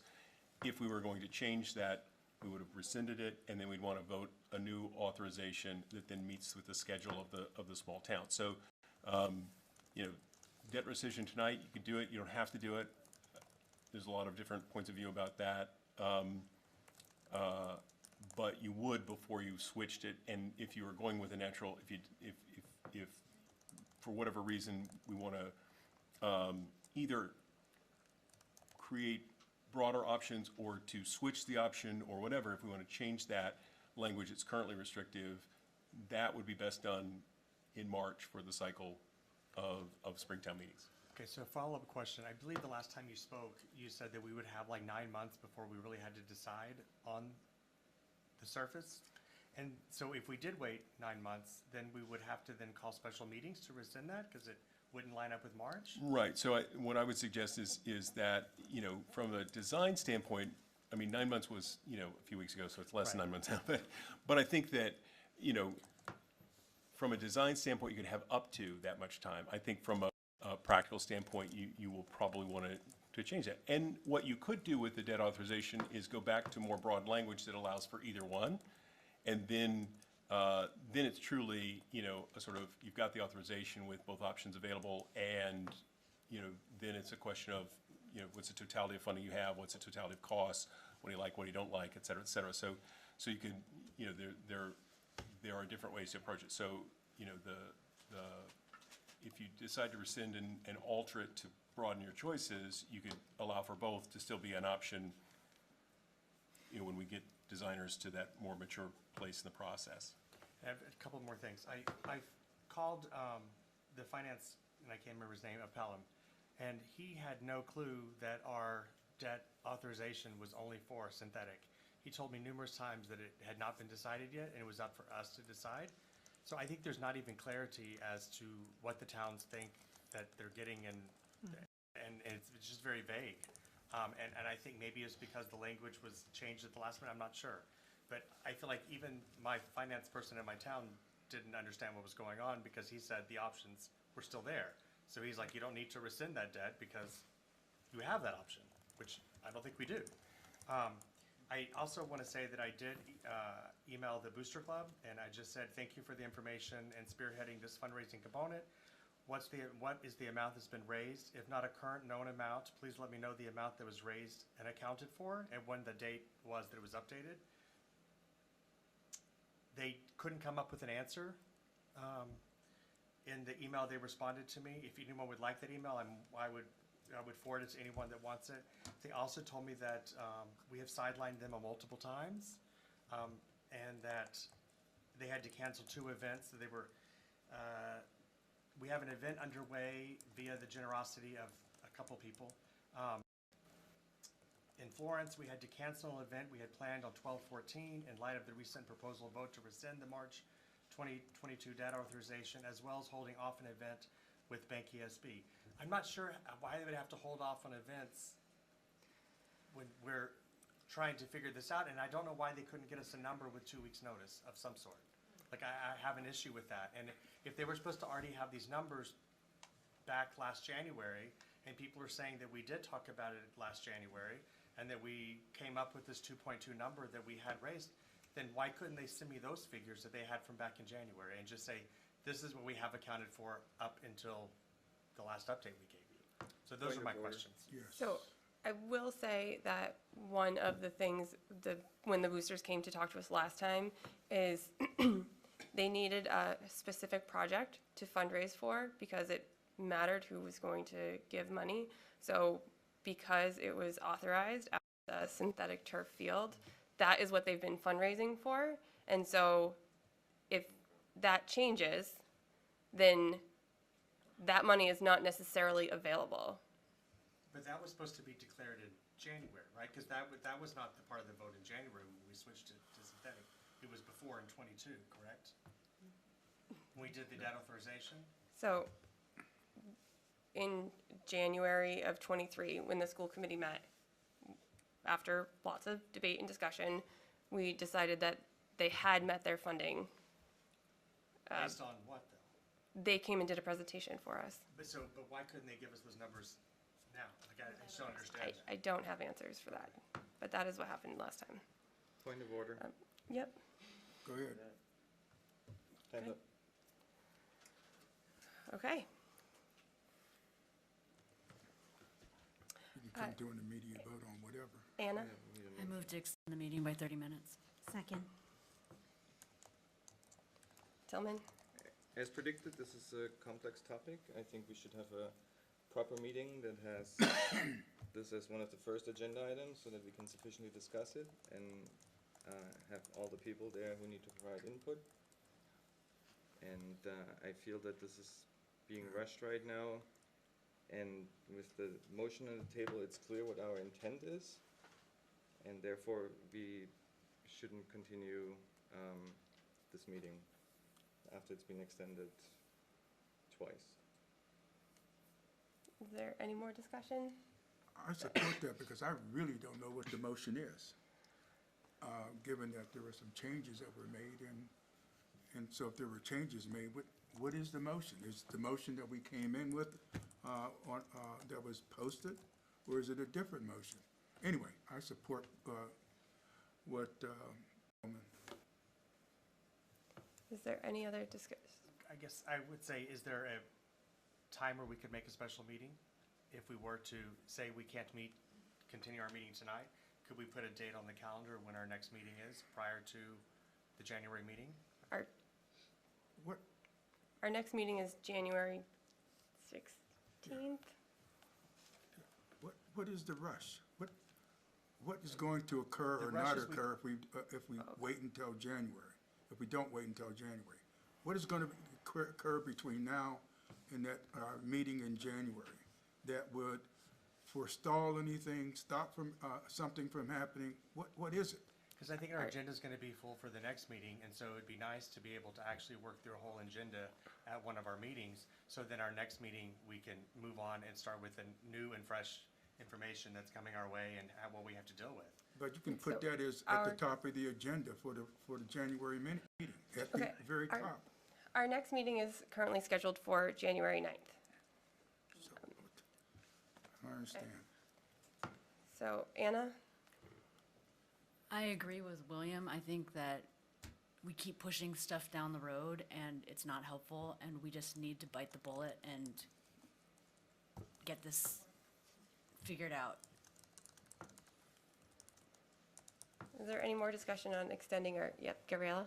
Well, I just want to point out in support of both William and Anna that this is a topic that the public has really been involved in reaching out to us proactively, and I think one of the sentiments is that we keep putting it off. So and it also seems like a topic that really is going to require some in-depth conversation. It already is requiring that on our part, partly because of how sensitive the topic is, but also because there's some legality around it that we have to work with. So whether or not I'm, involved anymore in it, I feel like the committee should really try to move forward on having this conversation, making a decision as soon as possible, and, making sure that this doesn't just get kicked down the road. We're already facing timelines, March seems like a long time away, but you're not meeting again until January. Right, and so then that's just a number of weeks that you have to make some decisions that have to be made in March. Irv? I make a motion to adjourn. There's currently a motion on the table. I think we have to deal with that first. So, all in favor of extending our meeting by 30 minutes? 1, 2, 3, 4, 5. All opposed to extending our meeting by 30 minutes? 1, 2, 3, 4. No abstentions. All right, we are extended for another 30 minutes. Irv? I make a motion to adjourn. Oh. Okay. Is there a second? I second. Thank you. All in favor of adjourning our meeting now? 2, 3. Still the same. All right. All opposed to adjourning our meeting? 5. No abstentions. Okay. Jennifer? Okay, so bringing us back, the motion on the floor is this motion on the screen. Gabriella put up another idea for a motion, but this is the motion on the floor. And I agree with what Gabriella said when she said, no, I can't speak for all school committee members, but it sounds like everyone has said that this project is really important and they want it to move forward. I haven't heard anyone say that they want to abandon the project. We're all in favor of moving this project forward. And to what Doug said, I don't think we should rescind. I think we should rescind and replace. And they have to be two different motions because of the rules and regulations about borrowing. But if we go in with the intention of having this rescind motion and then immediately following it by a replacement motion, and the replacement motion would not require synthetic turf, would either be silent on the material of the turf, or would synthetic turf or natural grass. That doesn't take away any options. It only opens us up for more flexibility so that we can keep the project moving. In terms of the timing of doing this, the 4 towns have already approved this borrowing, the previous borrowing motion, and we haven't had any indication that they wouldn't do a pocket approval for a borrowing motion that gives more options, that doesn't take any options off the table and only allows for more flexibility. So I would be in favor of doing a rescind, voting on the rescind motion and then voting on a replacement motion. I wanted to comment on Gabriella's idea of, if you could you put that motion back up? This wording is very specific to borrowing, and I don't think we should create a subcommittee within this motion. While I do think it's a good idea to create a subcommittee, I don't think we should do it within this motion. In addition, I don't think the subcommittee should determine the playing field material. The subcommittee should do, as subcommittees do, and do the research and legwork, and then make a recommendation to the full committee to make the decision. So I like the idea of a replacement motion, but I would, and I like the idea of a subcommittee, but I would make those changes if we do decide to do a rescind and replace. Tillman? I fully agree with the sentiment that we should rescind and replace if we do that.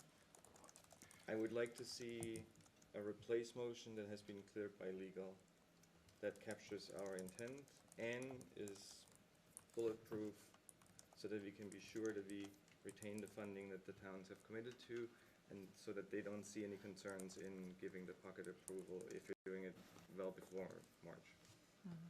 Anna? I have one question.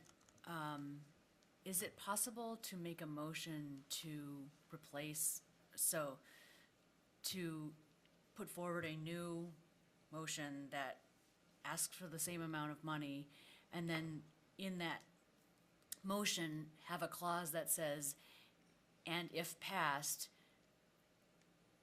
the other motion will be rescinded automatically, so that we don't have two live debt approvals at the same time? I'd have to check with bond counsel. I wouldn't think so. They tend to be very independent actions, and so they need to be considered. Well, the other thing to remember is that a debt authorization requires a 2/3 majority, and the other only requires a majority. So you can rescind debt with a majority, but to actually incur debt, you have to have a 2/3. So that's why you couldn't have the rescinding and the other in the same motion, because the threshold's too high for the rescind. I thought you didn't have to have a vote on rescinding it at all.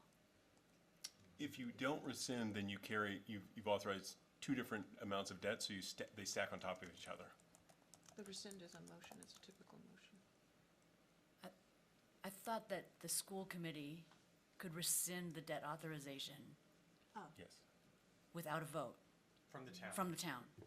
No, that's correct. So but what I'm saying is it's a simple majority, whereas the authorization of debt is a 2/3. There's For different the school committee. Right, from the school committee.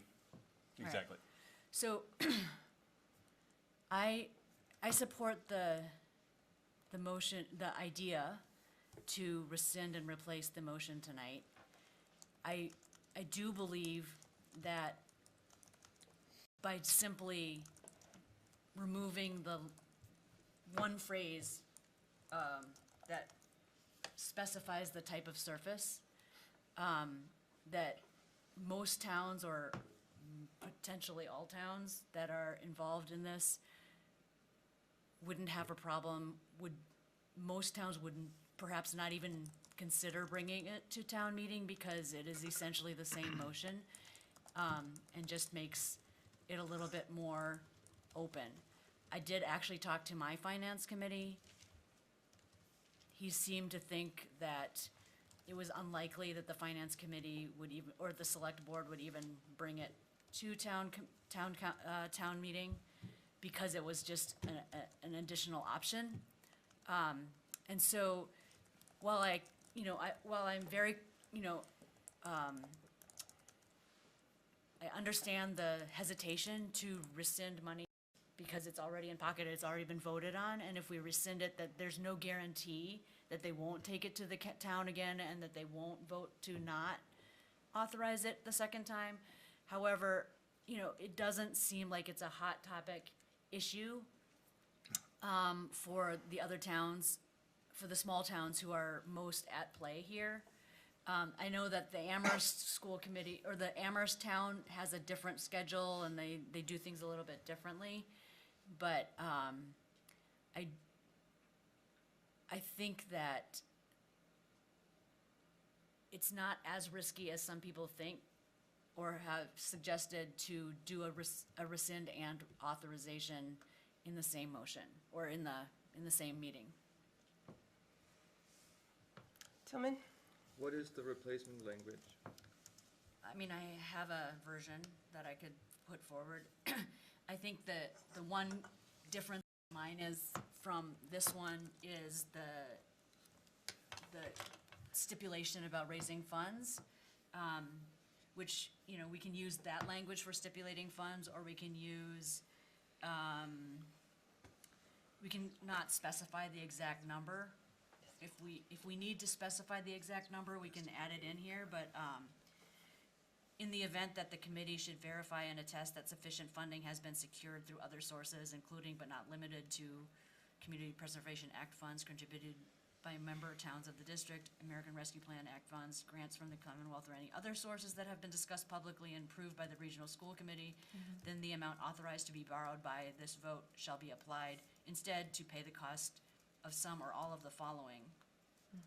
So I think that the exact amount and the time by which that money needs to be raised may be language that is needed for the bond people, but I think that if we take that language out and just say sufficient funds, then we can do this, then I would just take out the place in between the commas and say, leave it with constructing a new enlarged interior playing field, relocating the field events area to adjoining field space. And we can just, it's a very simple replacement. It's not, I don't think it has to be passed by a lawyer to pass muster. Do you want to send your wording to Doug? I can do that. I would just strongly recommend, if you're going to do a debt authorization, that we run it through bond council. I think the headaches that ensue with not having it vetted would be very, I'm just very cautious about it, because I think if we create, we're under obligation. This is the same language that was used in the previous one. Right, but what I'm saying is that this was set up for a twofold authorization process, and, we're not in that circumstance at this point, and I think that the way in which it would be constructed might be different, and that's where we'd want to connect with bond council to make sure. It might be perfectly fine, what you're suggesting. I'm not saying not to do that, but how we describe the project, what level of specificity we need to include or not include, ways in which we reference, supportive thresholds, that kind of thing, are complicated. So I'm just cautious is the key word here, and I don't want to create a circumstance where we do something, we start putting things in motion that can't actually be acted on when we go to actually borrow the money. So we don't want to do something, think we've got it all set, it goes to council, and we've got to do another rescinding vote and another authorizing vote, and I just think it could make work that's not productive, and again, I think that it's not that we can't. I mean, we're meeting on the 9th. We could have that language, for that meeting easily, or if you guys want to schedule a different meeting between now and the 9th, that's perfectly fine too. I just would be very, very cautious about suggesting borrowing language without it running through bond council. Tillman? In light of Doug's comment, I move to table the motion until January 9th. Second.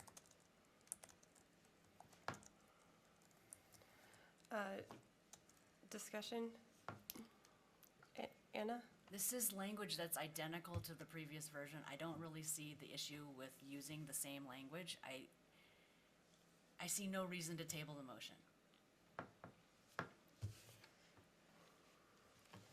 Any other discussion? I am also in favor of tabling the motion. It seems not worth it to me to make a motion that has such a large dollar figure attached to it without making sure it is okay legally. It's not going to change the timeline of our project in any way to wait one more meeting to make sure our language is completely legal. Gabriella, I'm sorry.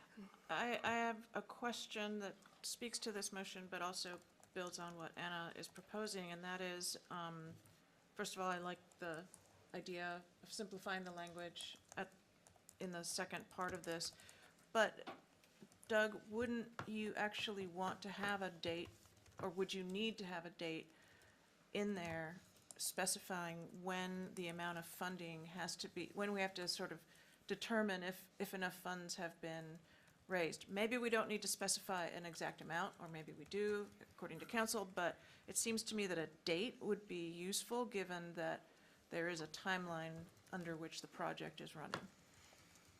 I would suggest both a date and an amount would be necessary to be specified. I would also suggest that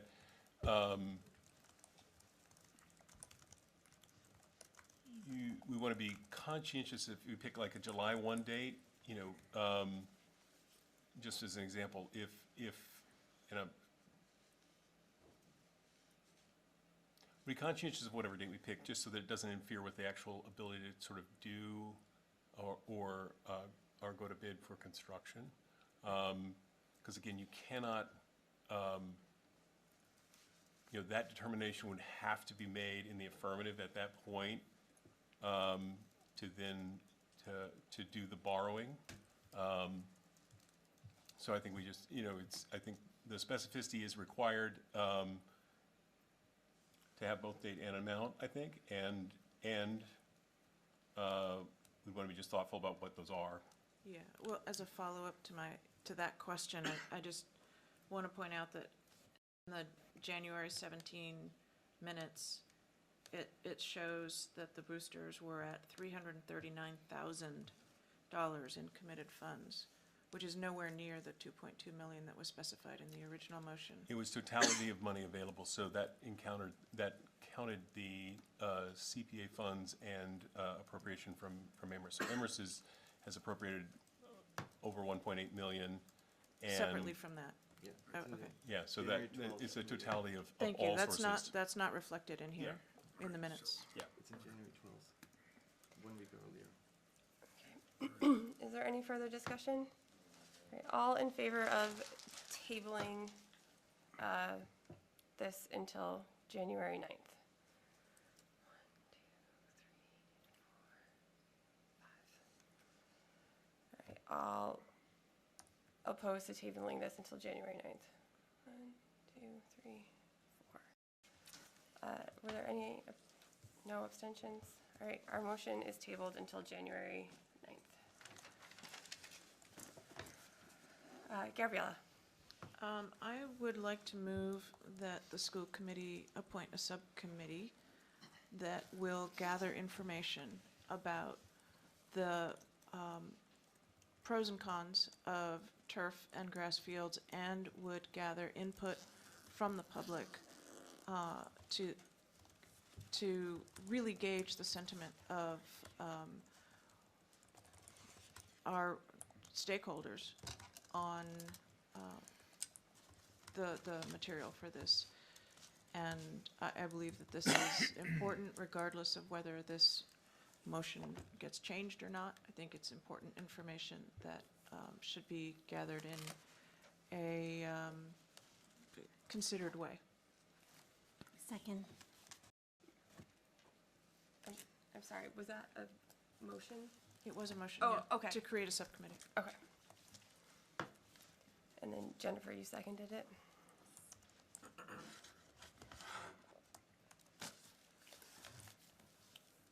Okay.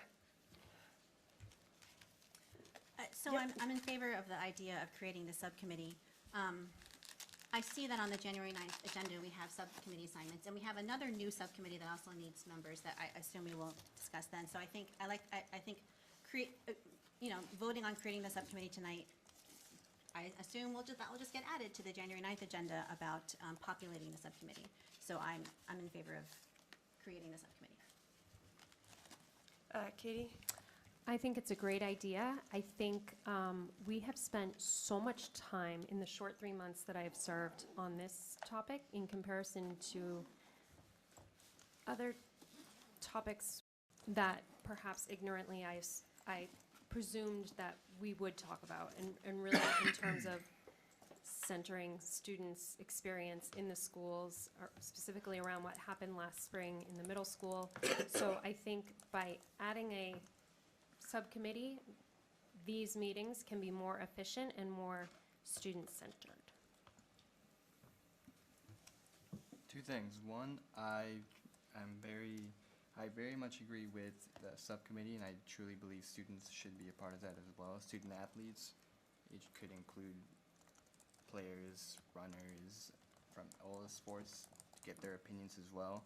Second, once the language has been changed, what is the next step after that? Like, what is the timeline for this project?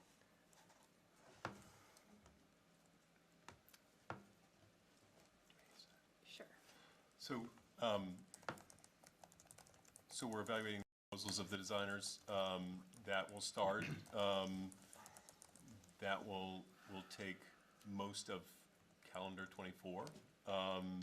Then we would if memory serves, I'm doing this from memory. So, then we'd go out to bid for construction in, I want to say, either January or February.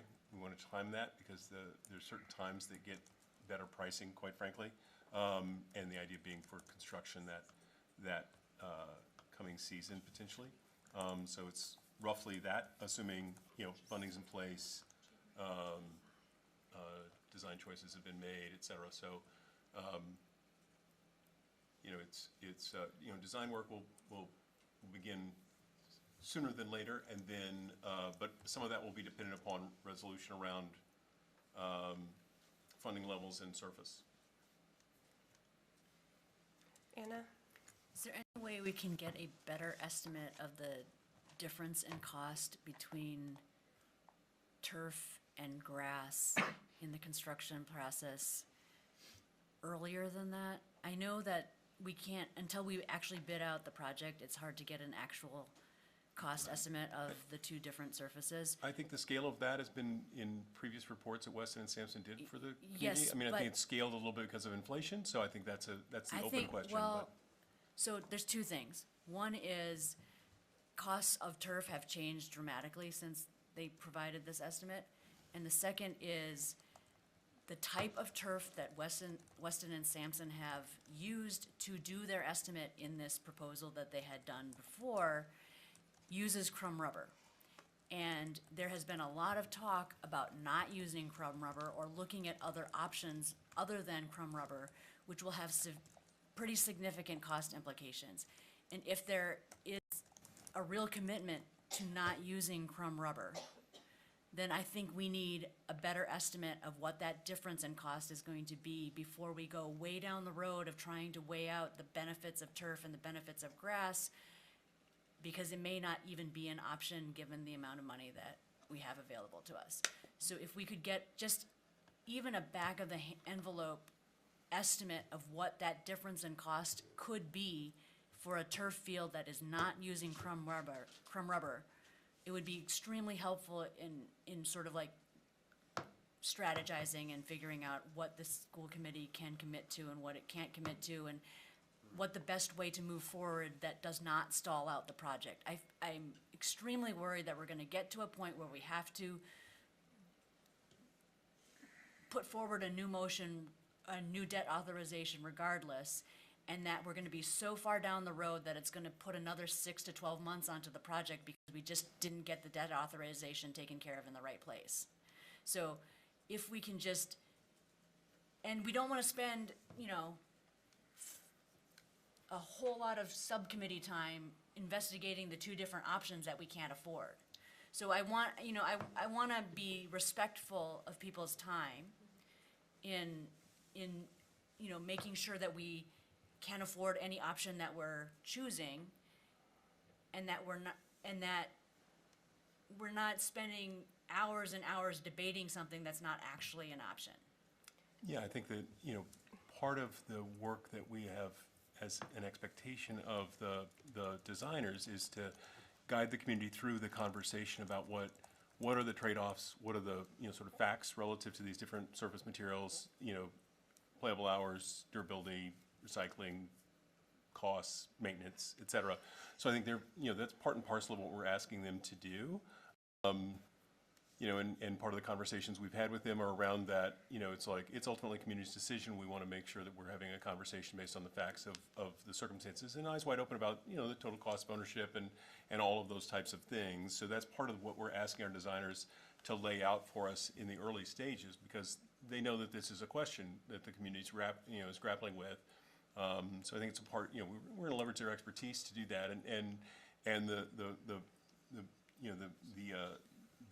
potential companies are both ones that have dealt with natural and synthetic surfaces. So and both have stated essentially, it's your decision. We'll design either way, and we know and we'll offer information, but it's ultimately your decision about what that is. Okay, I think our motion on the table is actually just about creating a subcommittee, so I think we are veering away from that. Is there any more discussion about just creating a subcommittee? No?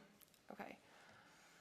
All in favor of creating a subcommittee to, what was it, gauge the... To look at information about the pros and cons of synthetic turf versus grass, and to gauge the public's opinions on the two surfaces. I think it was stakeholders. Stakeholders, thank you. Thank you for reminding me of my wording. All right. All in favor of creating that subcommittee? 1, 2, 3, 4, 5, 6, 7. All right. All opposed to creating that subcommittee? Just me. And one abstention?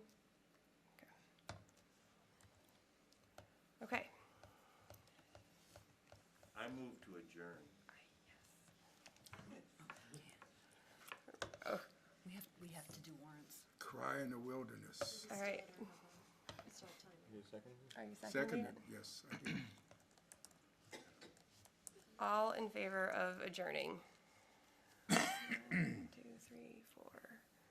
Point of order. Yep. Did we extend for 30 minutes? You can Yes. adjourn at any point in Okay, your so extension. we don't need to do the rest? Do we have to do warrants? No, we don't.